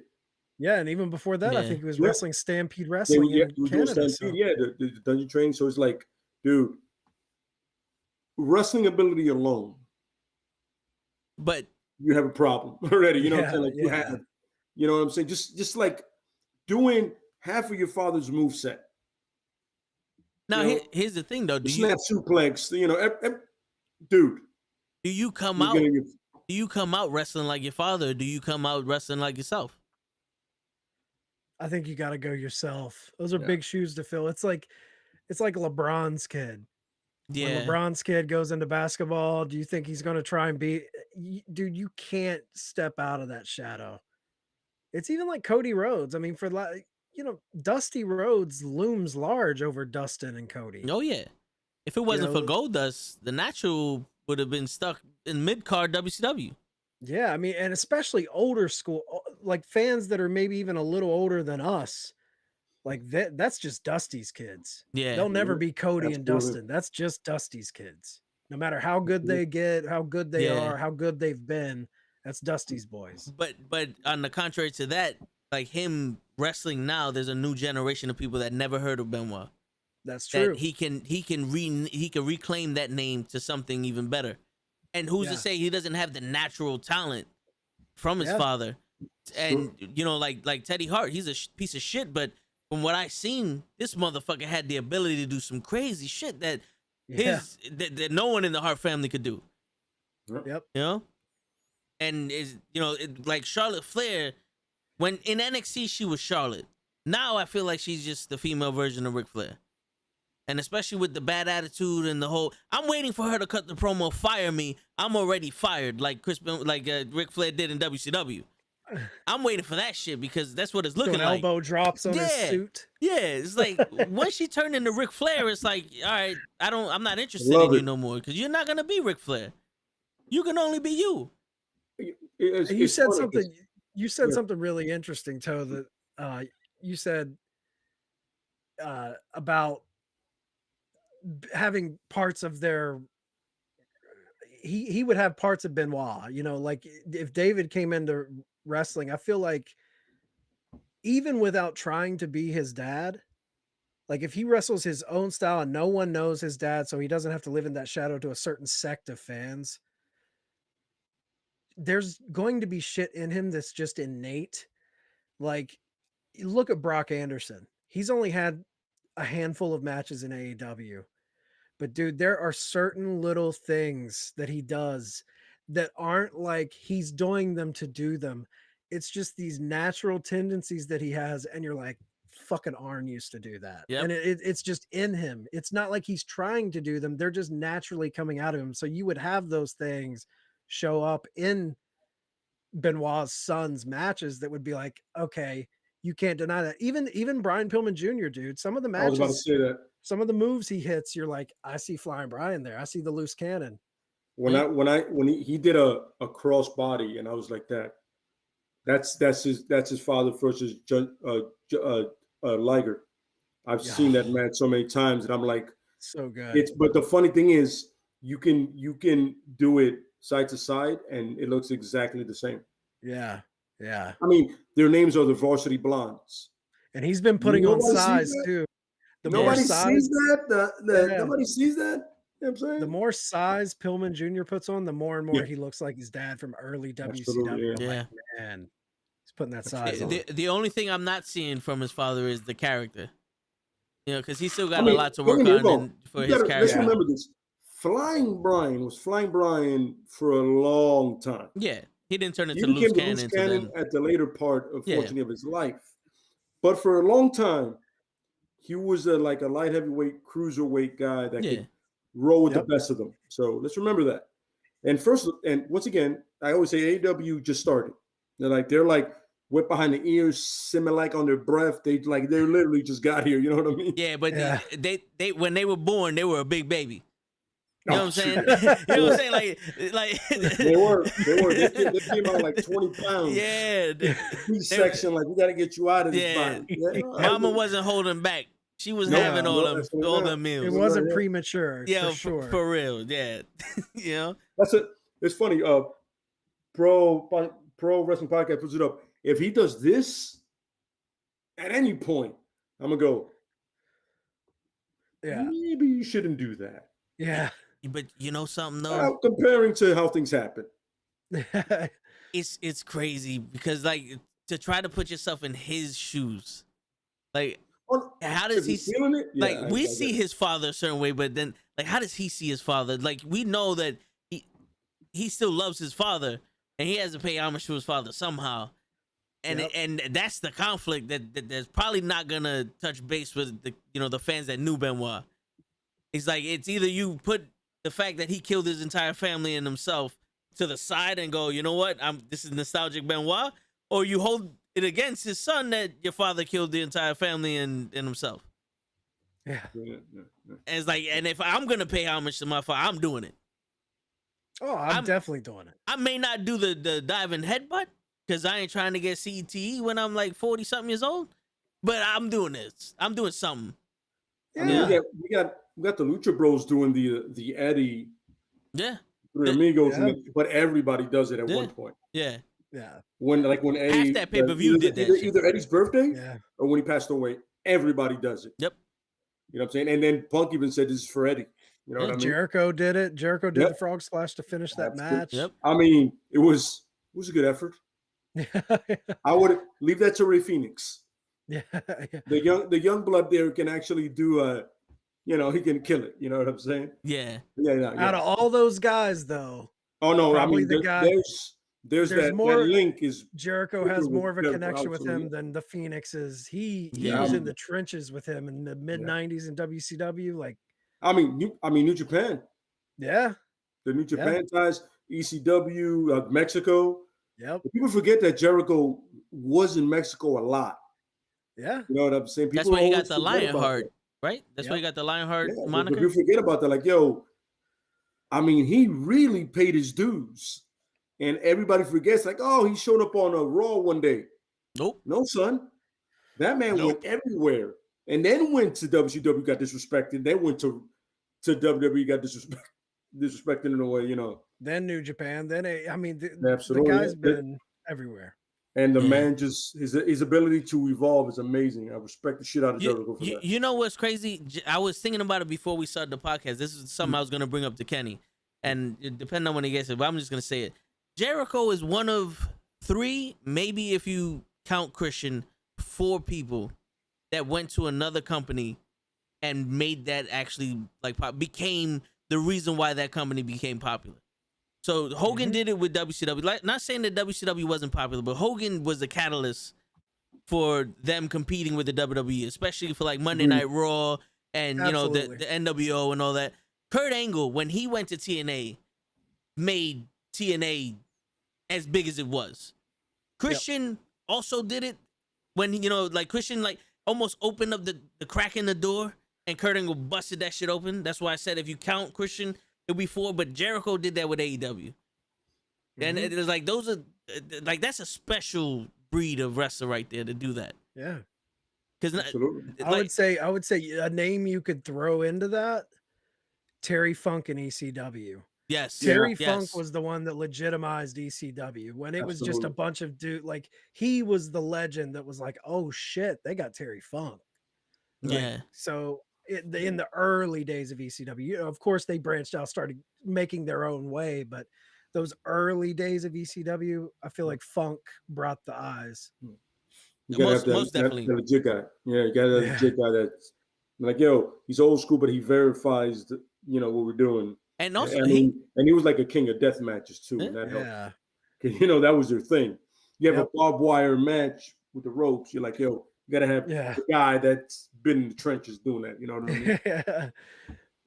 Absolutely. Toe, I hate to leave early. I got an early fucking day tomorrow, man. Hey, man. I'm Sounds happy good. that I'd you love was to here. do it again. Yo, yeah, you, I'd love to do it again. You and everyone else from the Turnbuckle Tavern, if you want to shout out your podcast, and all, I was watching your podcast with early that you had before you got on here. You can. You guys nice. are always welcome. Yeah. I'll definitely come back on, man. You guys are always welcome to come on the debate anytime. Yeah, I had a blast. If anybody wants to check out Turnbuckle Tavern, just search Turnbuckle Tavern on Apple or Spotify. Check us out. We got a bunch of stuff over there you might enjoy. Yeah. And thanks again, guys. I had a blast. Hey, man, Awesome. I appreciate you stopping by. This stuff is money, man. Check it out for real. Yeah, man. It's awesome. they just did a interview with the Mattel representative, a guy that does the Mattel figures. Yeah, he does all the elites. His name's Steve Ozer. They just did a Sneed and Mike and Tom. We have Fig Night every Thursday at 8 p.m. And then we have a debate show on Mondays. Dope. And we have an interview tomorrow with the IWC World Heavyweight Champion Bulk Nasty. That's the independent promotion that Wardlow, Britt Baker, all of those people came out of. So check that out. Nice.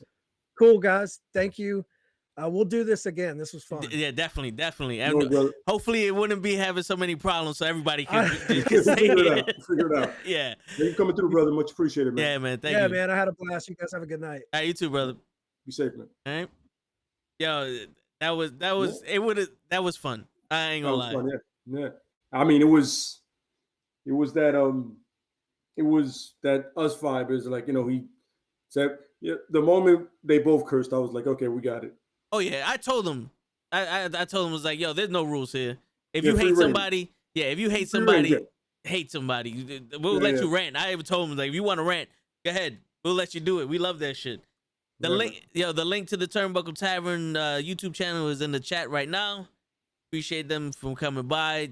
If Kenny pops on, we could continue talking. But yeah, to go back to David Benoit, I don't see a problem with him wrestling or doing his. If that's what he wants to do, if in his heart he wants to be. Yeah, if he's there passion, I agree. Yeah, but if he's 100% like, yo, I want to do this, brother, please do. Yep. Don't let nobody stop you. Yep. No matter what anybody says about the name or whatever, bro, it's in your heart, it's in your soul. You want to do it, go about it, brother. But don't do it half-hearted though. Definitely, yeah. If it's some like Curtis Axel, where it's like you're trying to be your father, but you're not. It's like, all right. I liked Curtis Axel. I'm not gonna lie to you. In NXT, I liked him when it was that game show shit. But they buried the shit out of him. They did, man. He had the talent to wrestle and do all that other shit, but I mean, I could see that. You know what I mean? He didn't help himself with that name, but McGillicuddy, whatever the fuck he named himself. Michael McGillicuddy. I was like, no. Yeah. No. You could have been anything Henning. Yeah, and then he did the Curtis Axel, and it was his grandfather. Like a mixture of the names. It was like a Rocky Maivia type shit. But they're funny. But even The Rock dropped the Rocky Maivia shit and just became The Rock. Yep. So clearly, it worked for one. You should probably take consideration not to go through the lineage that hard. You know what I'm saying? Not go through the lineage that hard. Yeah. Yeah. No, but it was strange times for Curtis Axel. No, for real. All right, yo. Since we're here, let's talk about you seen Fugi, right? I know you was talking about the Darby Allin and MJF match. Yes, sir. But the tag team match, I didn't realize one of them was knocked out in the beginning of the match. I forgot FTR. Yeah, I forget his name. Is it Cash Wilder? Wilder. Yeah, not Wilder. The other one. Dax. Yeah. Well, and he got concussed like right away. Yeah, and that's why they put on the mask so that way this dude could take the pin. Mm-hmm. And I'm sitting like, why is the commentators acting like they don't know what's going on? And then you hear that like, oh, they didn't know what was going on. This was just they put some shit together and they roll with it.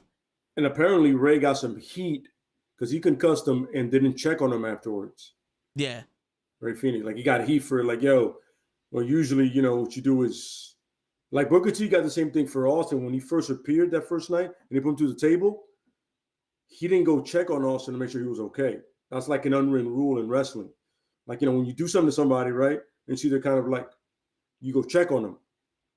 So it's apparently Phoenix got some heat on him because of that, It'll blow over, but, it's still a fun match. It was enjoyable. I had a great time watching it, you know what I mean? Yeah, so did I. Caps in the chat goes, I don't know if you know, but WWE just released more people: Hit Row, John Morrison, Tegan Knox, and others. Yeah, our guest, the Turnbuckle Tavern, came in with that news. Yeah, I came back from the thing, and they were like, "Yo, what happened?" I'm like, "What? Yeah, what did I just missed the releases?" I told them when you left, I was like, they must have just found out Hit Row was black. You see his reaction? That's exactly what they did. But it's like, come on, man. They were literally the hottest thing on NXT. Yeah, they were. As a group of 4. Then you get rid of the girl, like get rid of BFAB. And now you completely wipe it out. If you did that because of top dollar, you're pieces of shit. But you piece of shit anyway. I don't get it. I'll bring more to the bathroom, but I just want to say one thing. Wherever they land, especially Swerve, because Swerve is 2 things. Awesome on the mic, he has a lot of charisma, but most importantly, amazing in that ring. Swerve, New Japan or AEW, do it. Nice. I was gonna say, it's crazy how, with the lack of women on the roster or the use of women on the roster, you get rid of BFAB, who just came up with Hit Row. It's like you could have did something with her. Like that could have been an extra woman on the roster that you use just to showcase the women. Even if she doesn't wrestle, at least now you have women being represented on the show.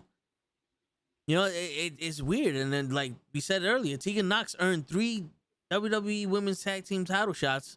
Never got a title shot. They break her up with Shotzi, and now she's gone.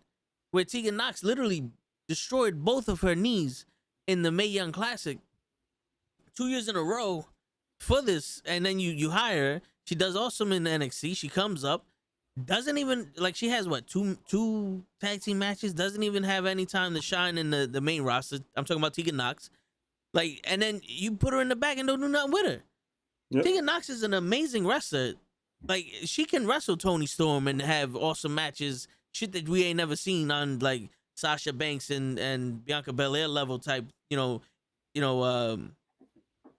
ingenuity, or just like on that spectrum where we see, it's a different style of match that we're used to with these women, and you get rid of her. It's like, yo, do you not like the women?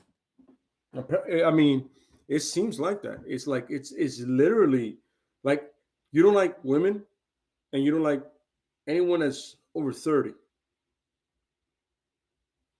Yeah, yo, Cap says Cap said it's her fault for not being able to get over, despite the fact that she's never on TV. She needed to make a YouTube channel and get over like Matt Striker did. That's a good point by Pro. Yeah. Cap. I love how they fired Drake Maverick last year, had him fight back for his contract, put him in a tag team, fire his tag team partner, does some cringy shit with 24/7 title, and now they fire him again. Yeah. He cried to get back and did nothing. They did nothing with him.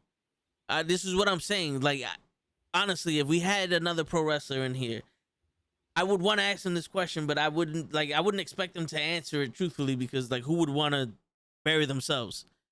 You know what I'm saying? Like, it would be kind of stupid, to be honest, in a situation like this. But it's like, why would you want to go to WWE?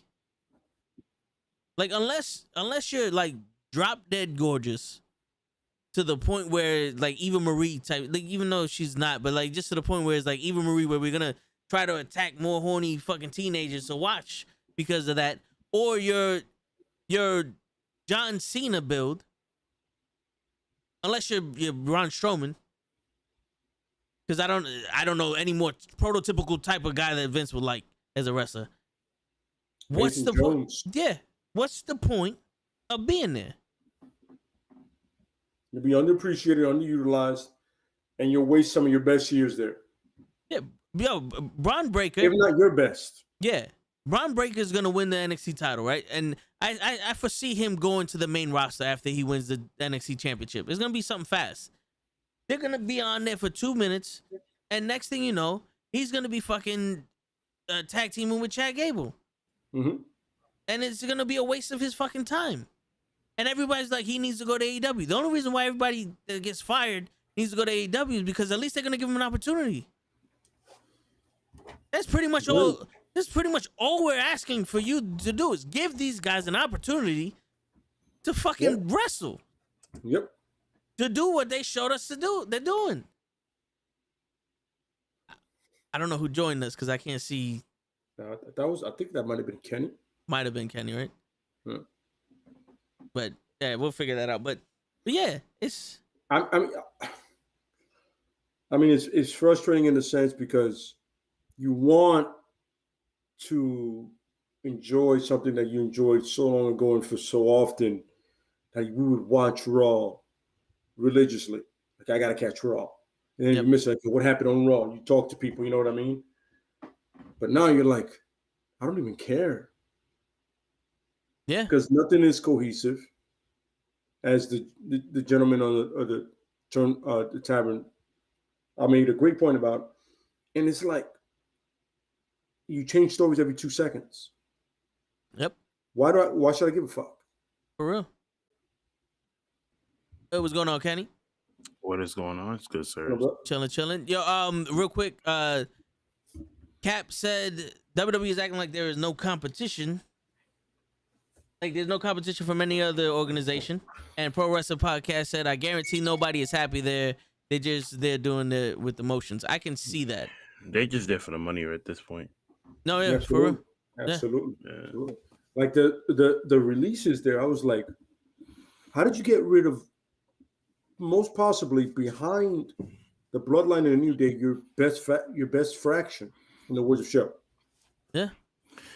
No, listen, how do you make $257 million, $62 million from like events alone, the Saudi shit or whatever, and then you say everything is a budget cut to you? Yeah, that's crazy. And it's one hell of a budget, even though you're making more money than ever did before. You're making more money than AEW. Mm-hmm. You know, AEW is producing better shows, but you're making more than they are. But they're signing more and more people. Yep.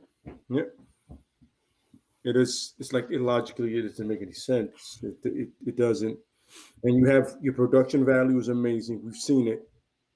But yet your in-ring product is ass. Yeah, it's horrible. Look at the shit. Look at Monday's show. It was a go-home show. It was bad. Like, yeah. Like, show fell asleep. I was falling asleep because I was tired, and I normally am up when we're doing Monday nights, and it was just like I was literally counting down the time, and then you jumped on, and I was just like, oh, thank God, because it gives us more entertainment than anything else, because Jesus Christ.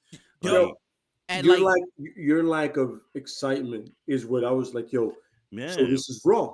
Because you guys, like I heard, like I said, I heard one or two, like, oh,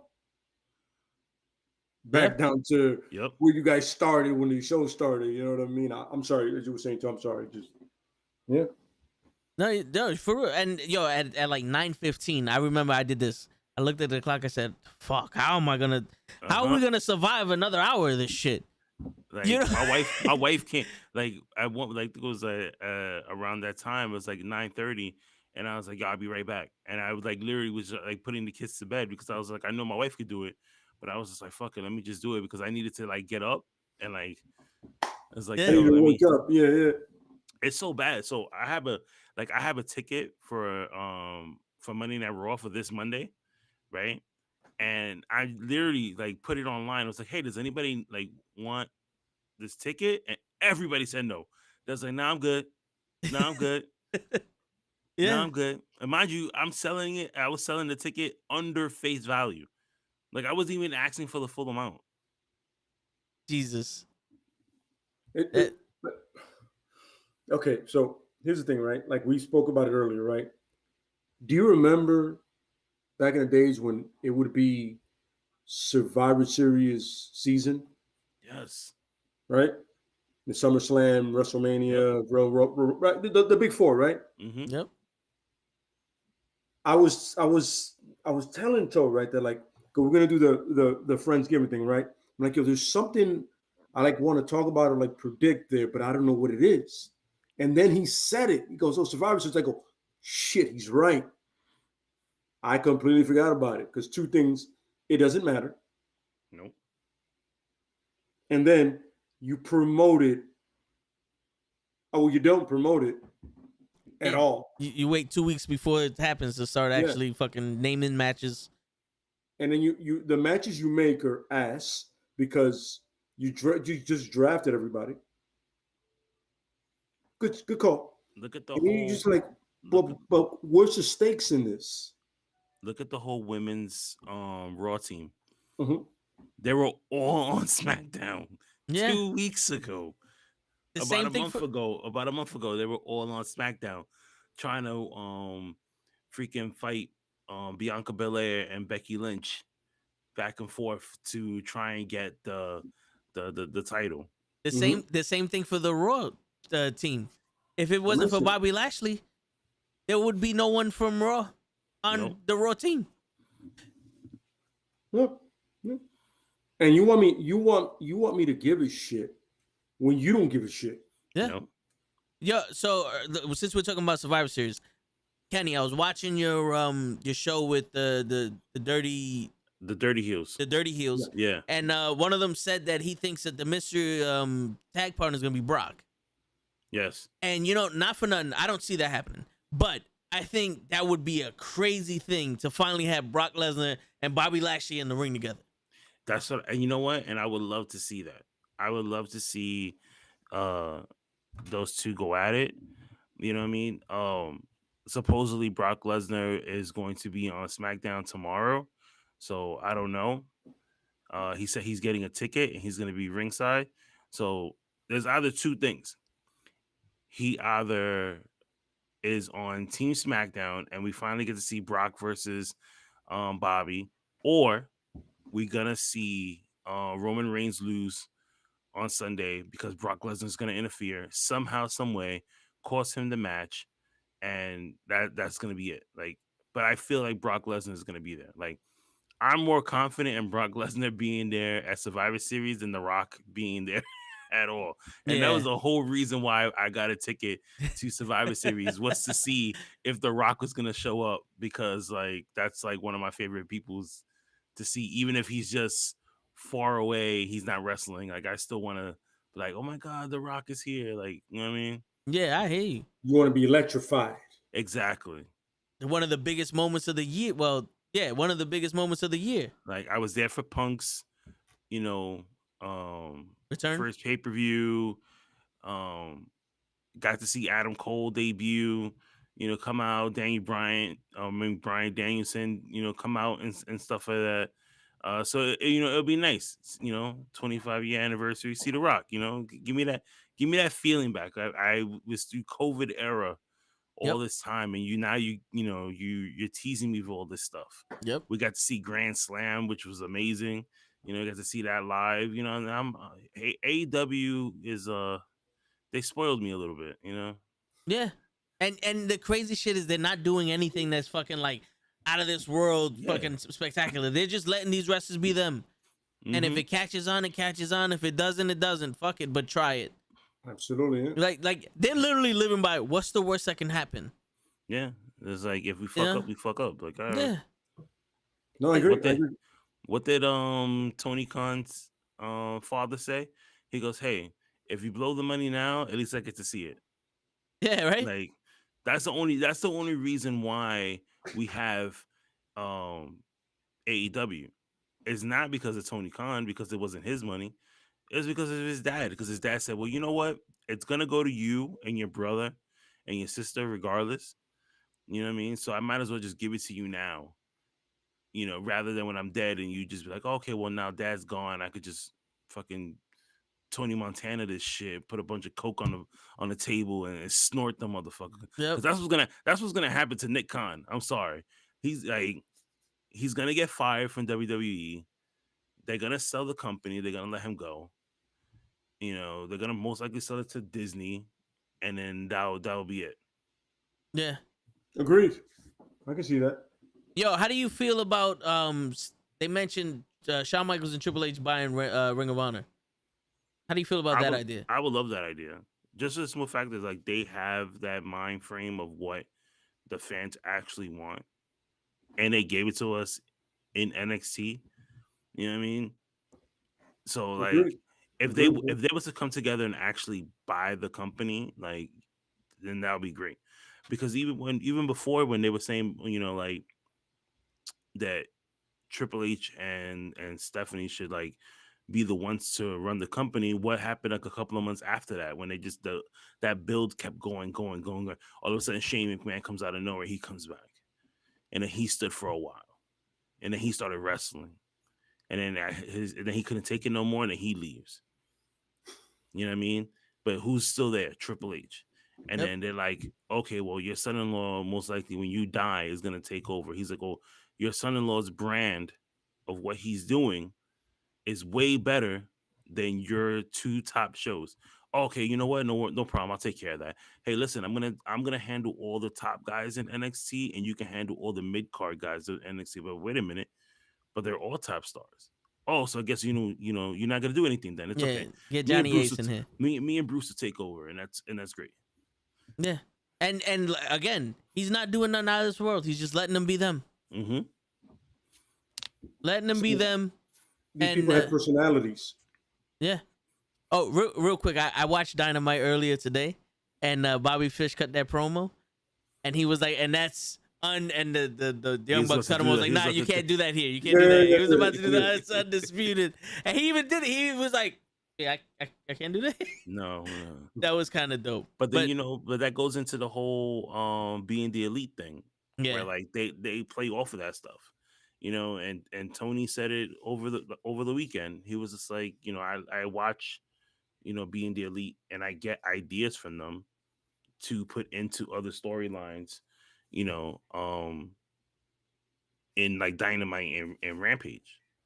Yeah. And it's working. Mm-hmm. Yeah, it's working. Absolutely. Yo, Cap said that AEW has to watch out. A roster too big will hurt them more than they think. And I could see that because there's a lot of people that they show on Dark that they're not showing on Dynamite or Rampage. So you know, it's like, you know, like to go with Cap's question is like, yeah, if they get too much of a bigger roster, like it will hurt them, because like right now WWE let go of like 72 talent for the year, right? But if you look at their roster list, they're like 215 still talent that they still have. Jesus. And we only see maybe 20 of those talents. Yeah. You know what I mean? Every week. Like the rest of them are just like sitting around waiting for a phone call. Like, oh, okay, like, oh, today's the day that I get to. I mean, you got to remember with AEW, they should focus on the 4 pillows. Mm-hmm. Yes. Yeah, the 4 pillows, yeah. 4 pillows. That's what JR called them during the pillows, fucking yeah. I was like, well, excuse me? I was like, yeah, I got pillows now? Yeah. Right.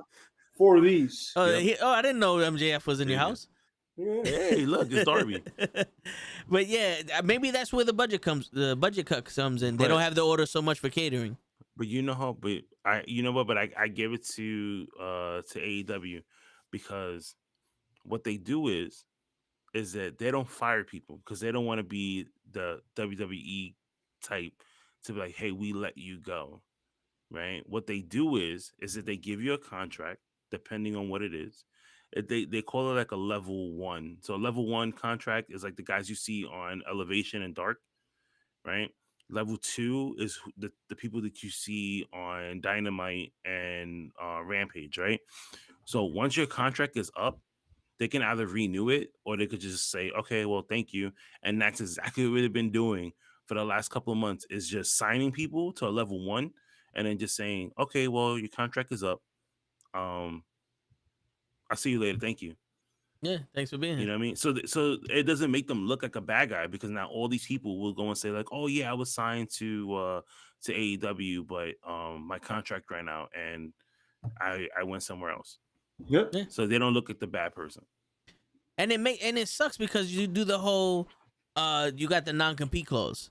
And I understand that for someone like a John Cena or like Roman Reigns, where you don't want them to immediately show up somewhere else and just start bringing ratings to another organization.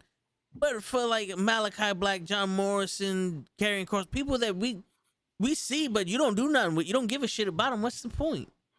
Mm-hmm. Like, what's the point, honestly?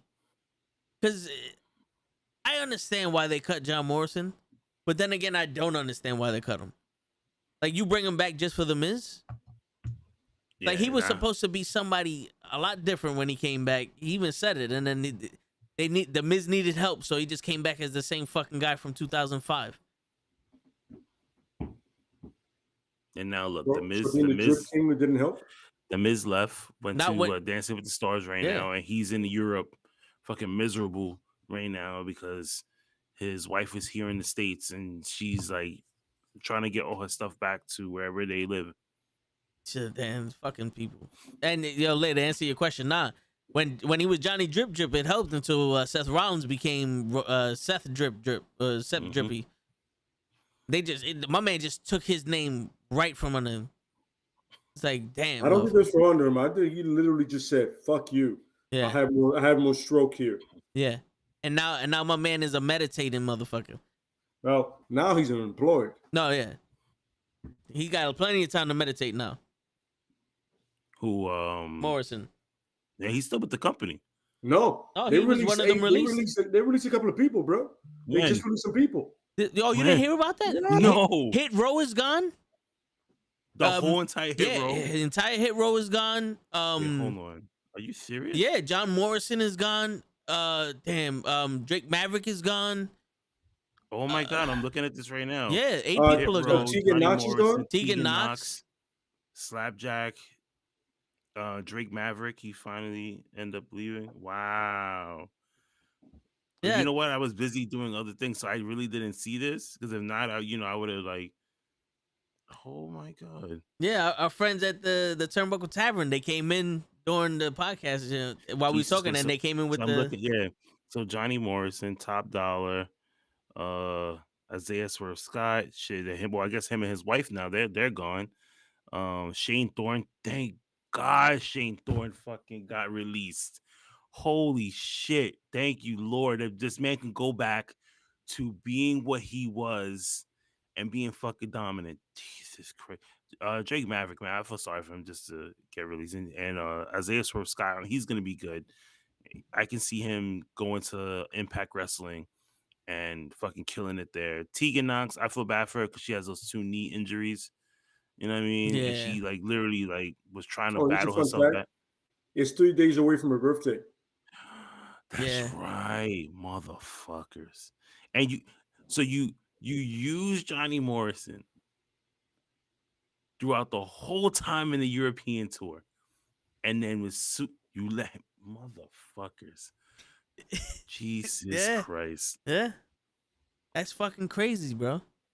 That is fucking crazy. Of course, here we go with John Laurinaitis saying it's budget cuts. Yeah. It's not you, kid. It's budget cuts. Fucking assholes. People power. Yeah. That's something. So you know what's fucked up about this? And now that I'm reading all this now, because I didn't know anything. I was like, wait a minute, Johnny Morrison, he's in Europe right now, right? And you guys tell me no, is that Top Dollar was going so hard for WWE and was killing people in AEW for wearing fake sneakers and all this shit. I could only imagine if the Young Bucks would say anything about this. Oh, they will. Yeah, I believe it. Yeah, the guy, Chad from the Turnbuckle said, he was like, yo, He said the same thing. He was like, yo, he was getting at him so hard. Now what does he do? I said TNA. Yep. Or New Japan. Yep. On your way. That's like Marlon when he was in that movie remember with Tupac, Above the Rim. Remember he was going hard for that team. And then what did Tupac do? Push them to the side when they got fresh people and he wasn't even they didn't even care about him no more. Shit. Damn. You know, if Liv Morgan wasn't a part of the SmackDown, the Raw team, they would have let her go too, right? It's just a matter of time. Yeah. Yo, the fact that Dana Brooke is still not on that list is amazing. Yo, listen, I don't know if I should say this on the air. Go ahead. If anybody got beef, I said this shit. What's good? Because I'm at work right now. I don't want to say it too loud. But I don't know whose dick she's sucking backstage. Because god damn, man, how the fuck are you still here? Like you're the least talented. First of all, you're the least talented superstar on that fucking roster. Lana had more fucking charisma and style than you did, and you still there. Yo, the 2 Mondays ago, remember when they cut that promo in the locker room and Doudrop was like, "Yo, if Becky got past Bianca, why the fuck haven't y'all? Like, why am I not getting the opportunity to fight for the title?" And Dana Brooks came out with her same shit, different decade fucking talk. I was overlooked so many. Like, all right, this is the 5th time you're coming up with that. There's a reason you're overlooked. You suck. Corey Graves even said it. I remember Cho completely saying, like, yo, listen, you've been overlooked because you're no good. You suck. Yeah. You that's why you're always overlooked. Why are you still here? They gave you more opportunity than they gave Zack Ryder, and Zack Ryder literally fucking made himself famous on YouTube and can wrestle. Shit, they let go of Jason Riker. I know everybody's happy about that one. It's funny. Now they got rid of him. Now, his Trump supporting us.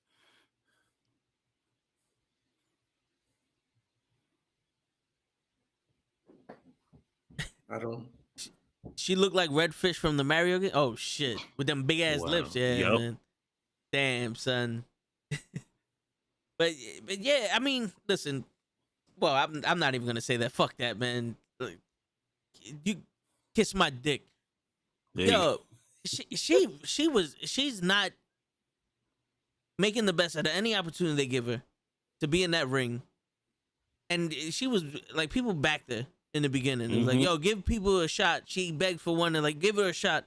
They gave her a shot and we thought they buried her. They gave her another shot, same shit. You come out and have a shitty match with Shayna with Shayna Baszler. Shayna Baszler about to break your arm. And the only thing that saved your career was Doudrop and Shayna Baszler had an awkward fucking stare down for 20 minutes. So it's like, come on. How many times do you need an opportunity? No, I agree. Yeah, I agree. I'm with this is crazy. Drake Maverick put out another video. You remember the last video he did when he got fired? Yeah, when he's crying and shit. Yep, he put out, he did another one. I mean, he's a good guy. He'll be all right. He's gonna end up going back to TNA Progress, and I think he'll do better like overseas than anything else. I don't think he'll fit what Impact is doing now, because Impact. Let me tell you something. Impact has too many hitters right now. Like they have way too many stars that are coming in. You got Braun coming in. You got Buddy Murphy coming in. Kurt Hawkins was his name. Brian Myers is his real name. Brian Myers is like doing like all the behind the scenes stuff. Plus he's wrestling. Like it's Impact is going to be something to worry about once February comes and all the other people who got released finish their 90-day. I don't listen. They better start hustling now. Oh yeah. But yo, it's literally like, yo, if another billionaire wanted to fucking start a wrestling company, he got enough talent to do it now. On that market, ROH alone, he got enough talent to start his own wrestling company. And to successfully do every division properly. Yeah. Mid card, women's, men's, women's mid card, everything. You know what I'm saying? It's just shit show, man. And it's funny because then you do that right before Survivor Series, and you want me to watch that shit. Now I don't feel like fucking going. Yeah. If I didn't pay the money, like I would have been like, yo, fuck this shit. I'm staying home. Yeah, for I'm gonna real. go watch Home Alone. You know what I mean? And just read the results of freaking of Survivor Series, because this is crazy. Yeah. And I guarantee you Peacock's gonna fuck something up. Because Peacock always fucks up something when there's a big fucking pay-per-view. And the funny thing is, right, you Kid Row were part of a tag team battle royal.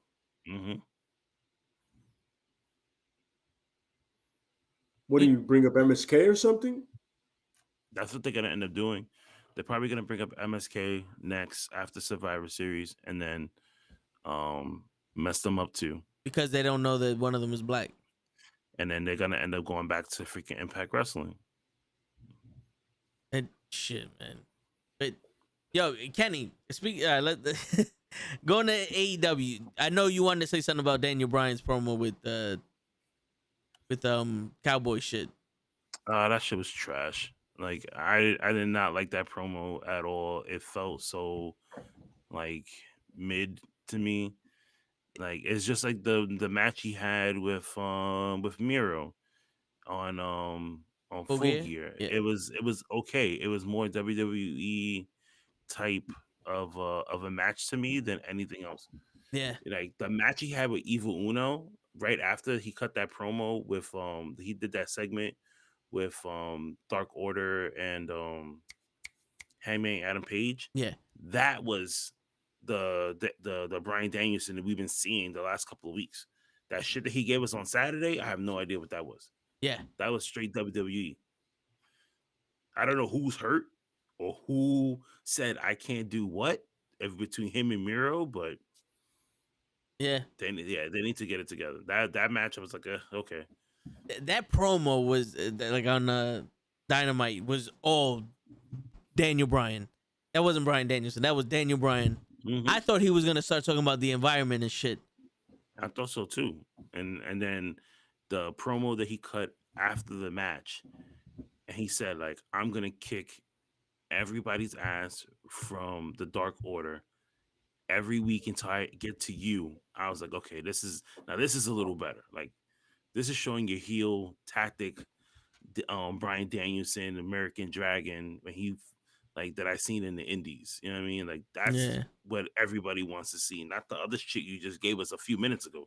You know, it's crazy when he started talking. I remember vividly in my head. I was like, this is the reason why I don't like Daniel Bryan. This was the exact reason why I didn't like him in WWE. And he does this shit again. I'm not gonna like him in AEW. You guys heard me. I was like, yo, I gave him his props when we saw it in Arthur Ashe Stadium. You know, I was giving him, this guy can go. This is what I'm seeing. All right, I'm finally seeing what y'all seeing him. He keeps doing this shit. Blinders are gonna go right back on. He's gonna be Charlotte Flair to me. All honesty, bro. All honesty. Like, you didn't have a problem cutting a promo on Omega, on anyone else, on Hobbs, or anyone else that you wrestled. Fucking Eddie Kingston. But now, the new champion, you have to turn into a bad guy? Like, why does he need a heel to wrestle? I don't know. Adam Page, Hangman Adam Page, turned around and basically said, I'm going to defend this shit every fucking day if I have to. I'm going to be a real champion. Why do you need to be a heel? Just come out. I want to fight. I want a title shot. Did I earn one? No, but I want a title shot. But you come out here like you're better than everybody. Like you're trying to pull the Rob Van Dam I belong in WWE shit when he was in ECW. And it didn't work when he was in WWE. Like, what the fuck, bro? This is the shit I don't like about wrestling. How do you just walk up in here and get a title shot? You beat Lethal. True. Honestly, I have nothing against. Like, I have nothing to defend Jay Lethal on that. But it's like, how do you just walk in here? Like, yes, you won a tournament, so you're a number one contender. But you walked up in here on some now I'm a bad guy, bro. The match was set already. Why do you? I just fucking. I'm starting to hate this nigga, and he's starting to get on my list. He's starting. He's like very close to being another John Cena to me, bro. Whoa. Like very fucking close. The Pro Wrestling Podcast said the TNT title is an open challenge championship, though. Like you're able to challenge anybody. You can ask for a title shot, and the champion can accept it. That's true. So it's kind of like the Benoit thing I was talking about. Like he would defend it every night, no matter who. Not the John Cena Open Challenge. Go fuck that. I'm talking about that one. Yeah. So Pro, thank you for the point with that. That's true. I was thinking the same thing. I was like, yo, did you just arrive and challenge somebody out of left? But it makes sense. I get it. He didn't win it anyway. So whatever. Yeah. But great match, though. Great match, as you were saying. But I wanted to see more of him. I felt like Jay Lethal. I felt like that was more of a let's showcase that he can wrestle, and then we'll show his character later on. You're gonna see more of him regardless. Like, I think like after this, you're gonna see him like on Elevation and like Dark and stuff like that. You know what I mean? Yeah. Just to get him used to the system that they have, because like believe it or not, when you look at it, like AEW is coming with their own system now. Yeah. You know what I mean? So it's like, okay, you could debut on Dynamite and showcase yourself, and then you have to go through that gauntlet of Elevation and Dark. Like, how long has Dante Martin been with the company? And now they're starting to showcase him more on Dynamite. But if you look, he's been on Elevation and Dark so many freaking, like, almost every week. Yeah. It's funny because I can't wait to see the Jay Lethal promos and Jay Lethal's personality come through. Yeah, that's what I'm looking for. Jay Lethal is really good at that. Yeah, that's what I'm waiting for. That's what I was excited for. When he came out, it was like, oh shit, okay, now we just need Keith Lee in this motherfucker, and I'll be 100% right. And I'll throw it in all y'all motherfuckers' faces. I was I don't know why, like every time I was like seeing Jay Lethal, I was like, in my mind, it's still cutting to that time he was doing the Ric Flair promos. Yes, because he kind of just like it just naturally comes out, and that's what he sounds like. He's about to start doing this, and it's like, oh boy, here we go. But I love Jay Lethal, even though he had all these little allegations. I can't say little, but he had some major allegations against him, and I'm just like, okay. Wait, what kind of allegations he had against him? I think he was like sexually harassing another talent they were working together. I gotta look more into that. You know what I mean? Like, I really don't know too much about it, but it's all over. Like, it's all over Twitter and stuff like that.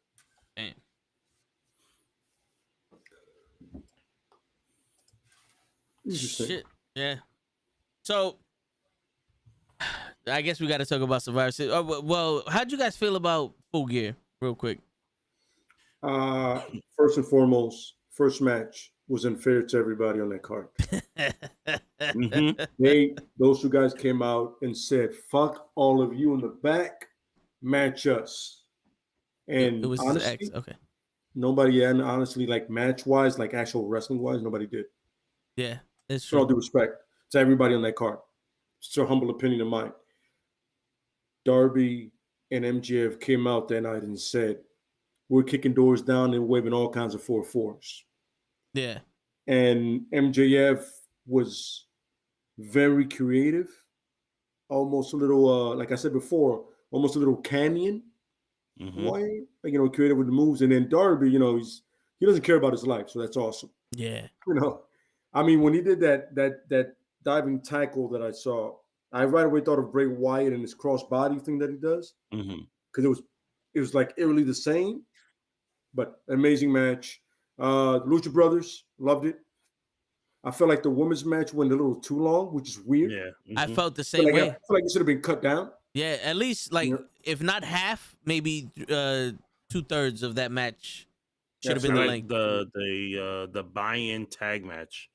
Yeah, that was good. That was good. With Sheeta, Thunder Rosa, Jamie Hayter, and Nyla Rose. Nyla Rose, yeah, that was good. The tag team match I loved, but it's unfortunate that the Dax got his bell rung early. Yeah. But it was still, the match was still good for what it was. You know what I mean? But that's typical. That's typical FTR. Like they have a good couple of months, and then one of them messes up, and they either get hurt or that happens. Yeah. Yeah. Well, apparently the thing is on Ray Phoenix. Phoenix apparently fucked up.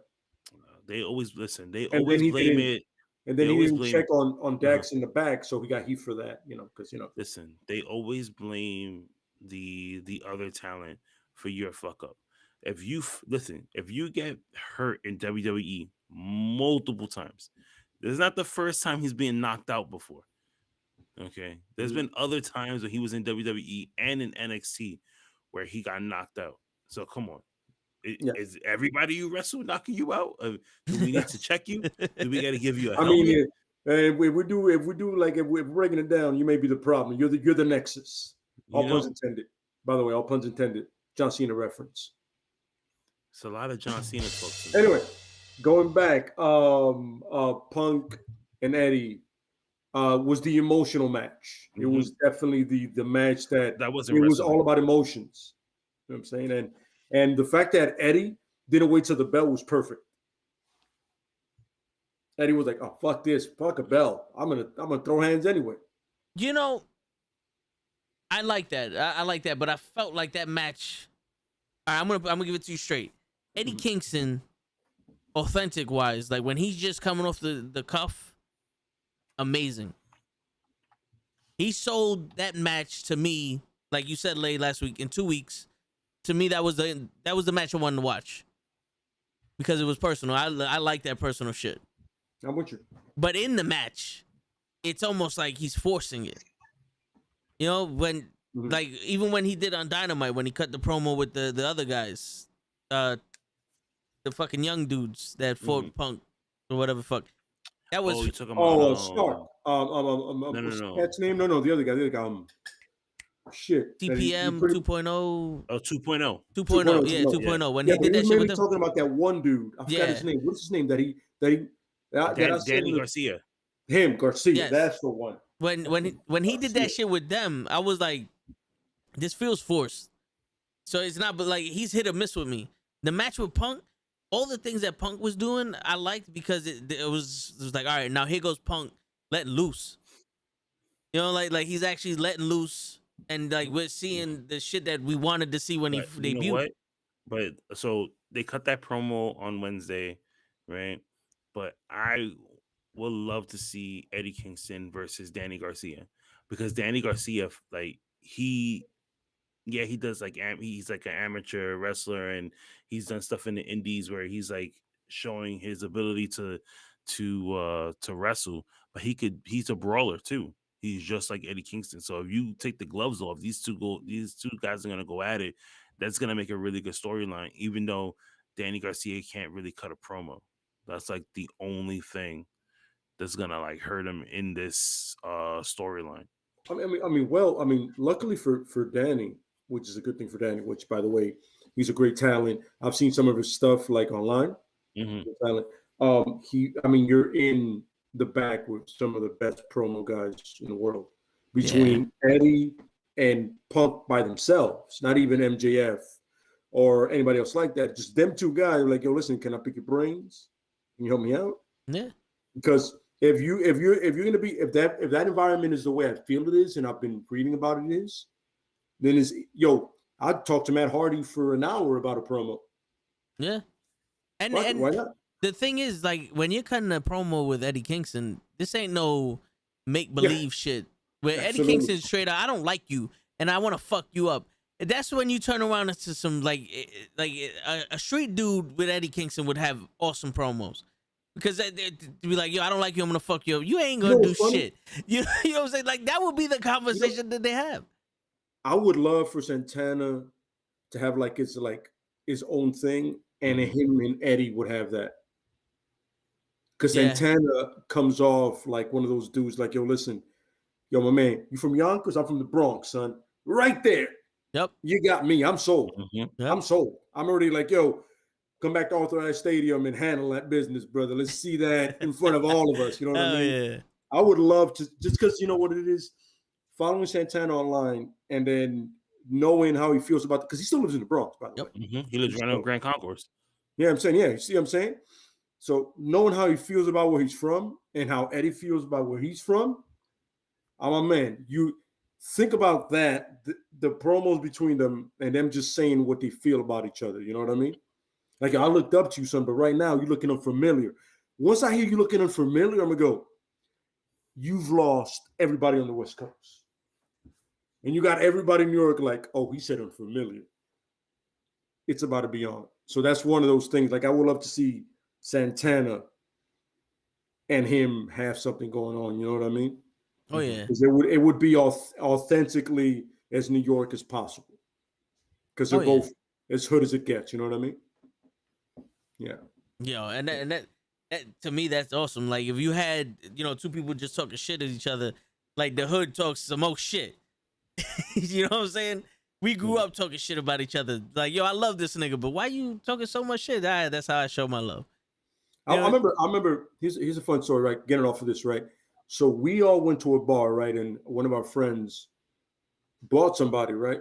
Like, we didn't know the dude, but we got cool with the dude because we try to include everybody. You know how it is with people. It's like, so the dude all of a sudden at one point, he's like, we're talking shit about each other, and he goes like off the cuff and goes left. And my boy goes, my man, you don't know that man like that. I understand somebody bought, but you don't know that man like that, bro. Watch your mouth, son. You ain't part of this. You're cool right now.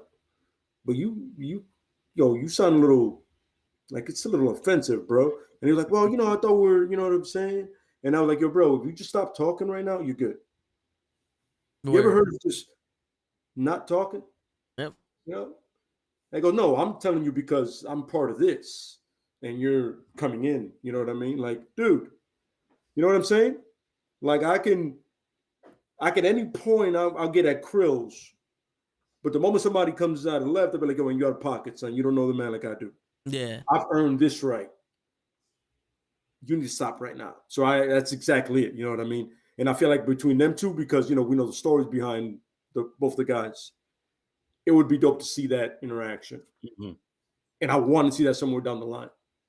Like, I don't want Pride and Power 4 to have a falling out, but I want them to mutually decide, let's try some individual stuff. That's what I want. I hate when tag teams break up upset.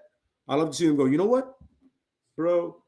I want the TNT title. Say Ortiz says that. He goes, Santana goes, I want to go for the bigger title. Fuck it, my man.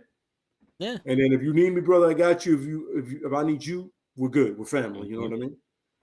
Oh yeah. I would love to see Eddie and him. That's like I got a lot of fantasy booking up here for AEW, and that's one of them that I really would love to see. Oh yeah, I hear you. We should do that. We should do that. Yeah, I was about to say we should do that one week. But I would love to hear some of Kenny stuff on it too, like the fantasy booking for AEW, like how he would like you can like remember we crafted CM Punk's and Daniel Bryan's first year. Yes. Mm-hmm. Do that for like new rivalries. And I was completely wrong for both of them. What? I was completely wrong on my how you do the first year of Daniel Bryan and CM Punk. Apparently. Well, I told you, I just want to keep them apart. No, yeah, and then eventually they meet. But right now, they kind of like I'm pretty close with mine. Yeah. Like, I feel like I'm close with mine. And it's funny, in the Garcia thing didn't really happen. And I would love to see a rivalry between Garcia and Bryan. That was like a selling point for me. But I feel like it still happened. Yeah, you never know. Yeah, like if he's not going to be Hangman for the title. We know this. He's I don't. But after that, I feel like he's like now I feel like since I didn't do that, I got to take my frustrations on some young talent, like he's doing with the Dark Order. Yeah. Hence Garcia. So, I mean Garcia, he's been just fucking challenging motherfuckers left and right. Like he didn't even need to go after Garcia. Garcia fired him. I respect that. I love that. Yeah. You know what I'm saying? That's a great attitude, yeah. So going on to we already spoke the women's titles match. You said we all felt it was a little bit too long. I don't think it was too long. I think it was too slow. Like I think if they sped that up and compressed it to like maybe 2/3 of the time, that match would have been awesome. But then again, you said it again. if they would have compressed it, that means it was still too long. No, I hear you, but like I felt like they were more concerned about filling out the time than actually having the wrestling match. Understood. Yes. You know, yes, I can see that. I absolutely do. So it was one of those. If you just gave them enough time and let them go home whenever they felt like it, that match would have been a little shorter. Not necessarily meaning it had to be shorter. It was just like that flow wouldn't have been so awkward and slow. Yeah, I felt like it had a very choppy flow to it. Yeah. Like there was a lot of like, not necessarily botchy spots or bad spots, but it was like something about it wasn't consistent. Yes. You know what I mean? Absolutely. You know, and what are we missing? The title shot, the title match, right? Kenny and Hangman. Kenny. Fan of the whole thing. You know what I mean? I like, you know, I usually am not a fan of, I really don't like interference unless it makes sense. But luckily, there really wasn't. You know what I mean? Yeah. I didn't understand the whole thing with the Young Bucks letting him do his thing. I feel like the Young Bucks are just like, yo, listen, man, hey, man, you've had a whole year to do this shit, bro. So this is your time, you know? You know what I'm saying? And if you saw Dynamite, when he cut his promo, when Kenny cut his promo, he was digging at the Bucks. Oh, shit is my man. My man. No, I see shades. Yeah. Show's here for the last 10 minutes of the program. I came in because I don't think I was gonna make it home in time, so I at least wanted to say hi. I hear you, brother. What's up with y'all guys? What y'all up to? We're talking about Full Gear right now. The Turnbuckle Tavern came on. Yo, we had one hell of a show with them. That was dope. That's fine. Yeah. They definitely have to come on when there isn't as much technical difficulties. You know. What happened? The audio was. I don't know if it was Ninja messing it up for them or they set it up wrong. It can be tricky. Oh. You know, with Ninja, but Chad had feedback coming from his mic and we heard him double, but when he left and came back, he fixed it. But when Cheed, when he came in, I don't think he was able to fix it, so it's Sneed. It's funny. He said his internet was fucking up the whole day. Yeah. Okay. He was struggling through like keep it consistent. Yeah. But no, but it was fun. They definitely have our vibe. You know what I mean? A couple of F-bombs and all that. Yeah, we can definitely roll. And Chad agreed with us perfectly with the state of WWE product. Oh yeah, it's horrible at this point. Not for nothing. Like I grew up watching WWF, moved on to WWE, took time off from it, came back through the whole Daniel Bryan era of WWE, and now I feel like I'm about to take another break again. It almost feels like that. I honestly watch Dynamite and go, fuck, we should be doing a Dynamite watch along and not a Raw watch along. You know what? If you want to switch to Wednesdays, by all means, let me know. We can switch to a Wednesday. It actually will work out better for me on those days anyway. And it's only 2 hours rather than 3 hours of us just looking at each other. True. Even though I'll I don't mind looking at you. It's okay. I don't mind looking at you neither. You know, I know I'm a handsome guy. This is very true. Thank you. Very true, man. I'm not gonna lie. Everybody likes looking at show when you show up. You know. That didn't make it weird. That didn't make it weird. But I'm. I mean, yo, if you guys review, if you watch the watch along, I will watch intently because I know you guys are gonna enjoy it. Oh yeah. Because to see you guys suffer, I'm not gonna lie to you, it's one hilarious, but two fucked up. Because I know you guys love wrestling, and I don't want you guys to watch shitty wrestling. It sucks. But here's the thing, though. Then what happens to the movie? Yeah, that's right. We have the movie one. That's right. Yeah, you have the movie ones at 9. That's tough. Yeah. Unless you push it to 10. We off next week. He's happy. You off every week. Yeah, that's true. I see shades and teeth. That's it. That's all I saw. But yeah, I mean, unless you move it to 10 o'clock. Yo, I got a test. I can't get on the night, man. Because that's the time everybody shows up anyways at 10 o'clock. Yeah.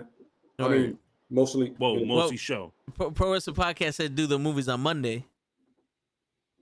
Well, I would have the check, you know, movie to Mondays. see what's going on. Yeah. That would be interesting. I mean, it rhymes, most of it. Yeah. Yeah. No problem for me. I gotta see how everybody's schedule works for that one. Yeah. Yo, show. Where are you? Bro, You said you got a Tesla? I'm on my way home. I'm by. Oh. Yeah. I got a Tesla. If I turn on the light, I'm not gonna have battery to get home. What? Yo, doesn't it use a separate battery for shit like that? Yeah, I broke up. Doesn't it use a separate battery? No. Nah, you deduct from the regular battery the more shit you use. You use the heater, you use the fucking lights. I wish it was a separate battery. What kind of car do you have? He has a Tesla. You have a Tesla and it does all that and the battery is shit? You better get a Honda. Nah, it's completely electric. So I need the battery to actually move. Oh. My battery goes dead. I ain't going nowhere. Jesus Christ. Better get a AA. Hey, I don't pay no gas though. Got him. Damn, the AA from the Chinos, the guy in the fucking in the train station. I won't make it nowhere. Hey, fuck it. Yo, Lay's face is just so priceless. He's like, what the fuck are you talking about right now, man? No, I'm not gonna lie to you. Yo, right now, what in the blue fuck are you talking about, son? I have no idea, but hey, man, more power to you, show. Yo, enjoy that shit. Let me know how that rides, because everybody I know wants a fucking Tesla. My kids will see that. Oh, look, he got a Tesla. He got money. Perfect. I heard. But this shit is worth the same as a BMW. I can't afford a BMW. Matter of fact, so your car is probably worth the same as No, it's more. No, it's not. Yeah, I was gonna say it's not. The new cars nowadays, everything is 40,000. Nah, but all right, yo. Since we got you here, show. Let's go back to wrestling. Did you watch Full Gear? Nah, brother. Remember I told you that I wasn't able to watch it, and I can't find it nowhere. All right. You plan on watching Survivor Series?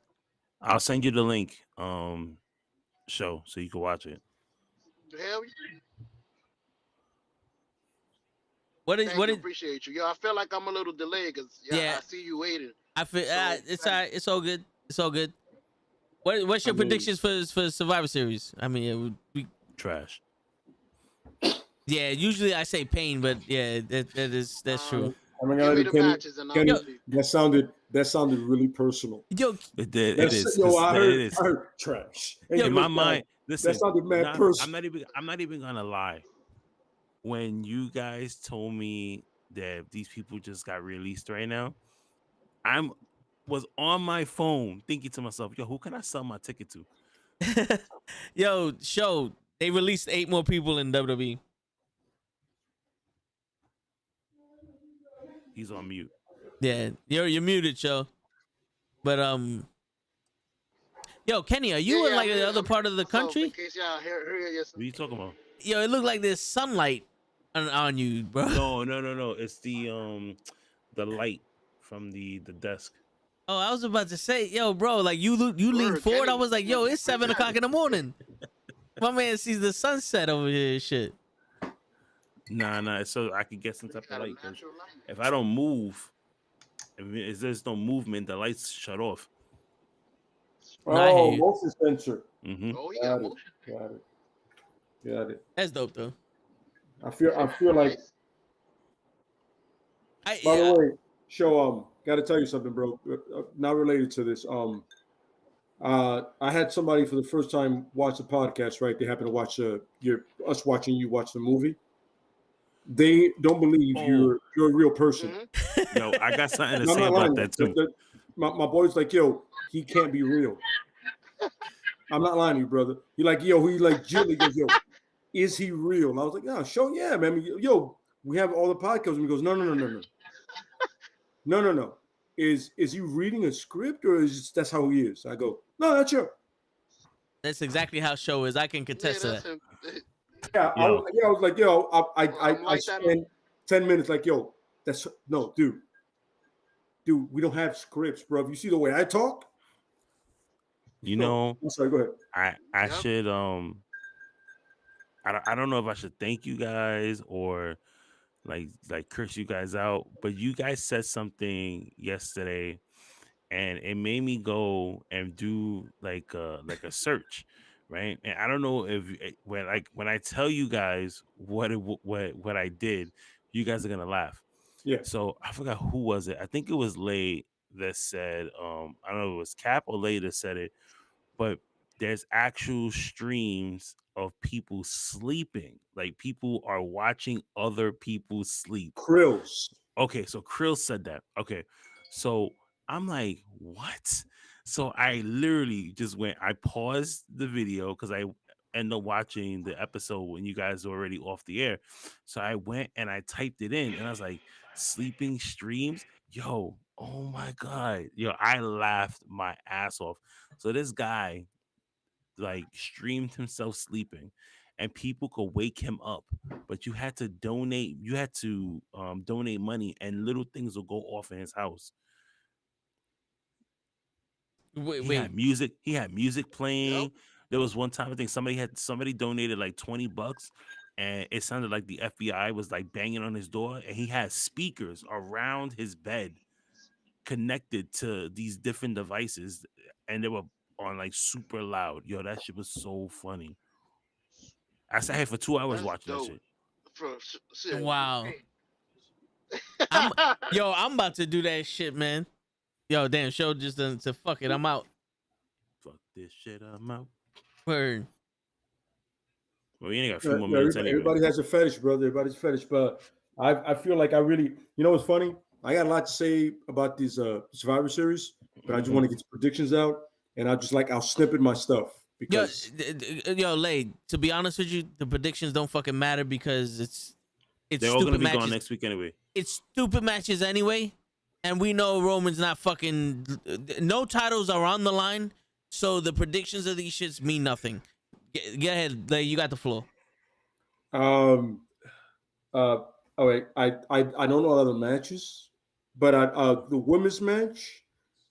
Sole Survivor would probably be Bianca because they like to do the up and down with her of their match. She should be the Sole Survivor. For the men's, Bobby Lashley. Fuck it, I'm just gonna pick something out of my ass. Out of the air, it doesn't matter. Damian Priest wins because nobody respects the IC title. I feel the Usos win because why not? They're part of the bloodline. They pick and choose when they want to put them up or down. Yep. I mean, even if they lose, they're still going to be good. But what am I missing? Roman and Big E. Yeah. That's it. The Roman and then Becky and Charlotte. Becky and Charlotte. DQ. Yeah, it's the same thing I said. It's gonna be a double DQ roll up. Double DQ. Ridiculous. But I feel. The Roman and Big E could be a Brock thing, but ultimately it'll be the Usos in the New Day, or at least because I know Kofi's out with like a knee injury or something. Like that. He's taking time off, so they wrote him off TV. Yeah, so it'll be sometime interfere and then maybe Brock, but I feel it. My heart of hearts says Big E gets over, but my brain and logic goes Roman wins. You do know that if Brock Lesnar interferes in the match with Roman, this will be the second year in a row Survivor Series that Roman didn't lose a match by pinfall and it was by disqualification. Yeah, of course. That's crazy. I'm about to end my relationship with WWE. Yo, listen, man. We've been abused for way too long. I'm tired of it. Yeah. Listen. I told this when we first started this. This is an abusive relationship, mostly Raw, and it's unfair. It's becoming SmackDown also. Because it seems like if it's not Roman Reigns, it was cool for a minute. There's nothing on SmackDown. Was starting to get raw-ish, and I was like, now we're starting to like backhand us now. Yeah. Oh, by the way, side note, did you guys see the guy from the Jets beat his wife? Yes. Yeah. He's a piece of shit. Shit, I thought it was a movie. Yeah. Like he threw it to the TV. I was like, I was talking to LaFlaca about that today. You don't deserve under the jail. You need a bullet through. The Punisher needs to come see him. Yo, you see what Daniel Bryan does when he grabs you by the two hands and he just stomps your face and your neck. Yeah, that's what they need to do to him. Cleats. You know what's crazy? I was sitting there like, yo, what did she do that this man had to destroy his TV? Because like in all honesty, it's like throw it through the wall. Don't throw it through your TV. You need the TV. You don't need the fucking wall. That's not a load-bearing wall. You know what I'm saying? Like the only acceptable way to break your TV is if he picked up the TV and threw that shit at her. You don't fucking like you wasn't raised with no fucking manners. You know how much TVs cost? That was probably a good TV too. With all due respect, he is a football player. He probably has a nice contract, but no, so from what I understand, he's done already. Like he's not an active player. Oh no, he's retired, but the man deserves the worst kind of assault in life. Hey, listen, man. I don't think I've ever had a woman say something to me that I want to put her through my fucking TV. Hey, you don't put nobody through the TV unless it's like personal. First of all, I got this shit on a Black Friday sale, right? And I'm still not putting anybody through this fucking TV. Black Friday's coming up, and I'm still not doing that shit. No, yeah. It's not. No, you don't do that, bro. I don't care. Unless you're trying to murder me. No, I'm not doing it. Unless you're trying to murder me. I'm about to get out of here. I mean, I'm sorry for the side. No, it's all good. But fuck Survivor Series. Yeah. At least we got the Friendsgiving coming up. Friendsgiving. So yeah, that's true. Yeah, that's true. So everybody so far said they're down. Gigi said she's working that day, so okay. Yeah, so I don't know if Pro Wrestling Podcast. Are we doing it on this or what? I don't know. We could do it on this if you want. Yeah, like I don't mind. I don't mind. So what time? Whatever's better for. I don't know. I guess 7. I'm off the whole day, so you know. Yeah, me too. Yeah. So 7, 8, whichever one's better for you guys. 7 is fine, so we don't have to be on long. Whatever. Yeah. Like stay on for like an hour. Yeah. And just like we can mock bong and talk shit about wrestling and all kinds of cool shit in movies too. Your grievance. Pro Wrestling Podcast. I think he's on here, so his time is different because he's in Chicago, so it's 6 for him. Oh, right? Yeah. Okay. Yeah. So, but he jumps on. He's down. He said he was down to come on. Hopefully he has the time because I know he was working late when he was on our podcast. Yeah. But But luckily that was a weekday, so we'll figure it out. Yeah. We'll and it's funny, I finally got my KFC order correct. I looked at the stuff and I was like, I don't want to get it. Nice. It's gonna be a whole lot of crunching on this side. Hey, extra crispy, baby. I hear that. I haven't had fried chicken in so long, so it's gonna be worth it. I want to make it worth it. Word. I'm gonna try to make a fucking overlay. Not too complicated, because we're gonna have like fucking 10 people here anyway. So I'll just probably do something like how you got it, where it's just the border and just let the fucking rest of the screen go. Hey man, it's gonna be a lot of fun and shit talking. We could talk about the Spider-Man trailer whenever we get a chance to see it. Yeah. If you want. To. Kenny, did you see the Eternals? No, I haven't seen the. No. You didn't see the Eternals? No. You're a lucky man. Don't do it. Jesus Christ, is that bad? It's not that bad, Kenny. It is. I'll watch it. I'll watch it later. Fool you. Are you a comic guy? Are you a comic book fan? A little bit, yeah.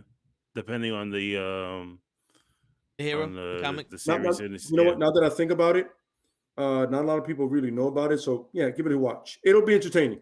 Yo, real quick, just for the court, the final minute of the thing, real quick. In all of our opinions, is Survivor Series still considered the top 4 pay-per-view? Not this year, no. Absolutely not. Especially not this year, no.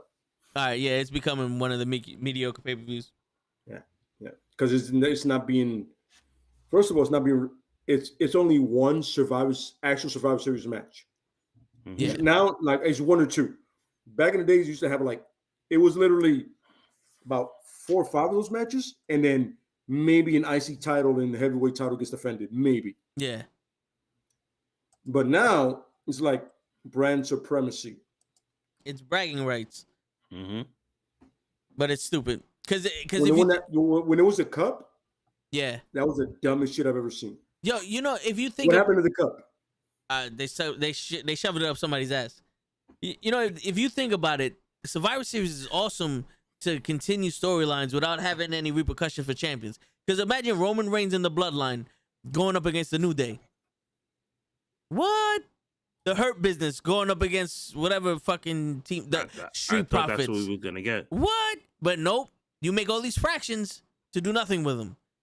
And also, I want to throw it out there. Final note: Tegan Nox is the first ever 3-time #1 contender for the women's tag team titles. Never got a shot and got released. Yep. So on that one, step 10, go fuck yourself.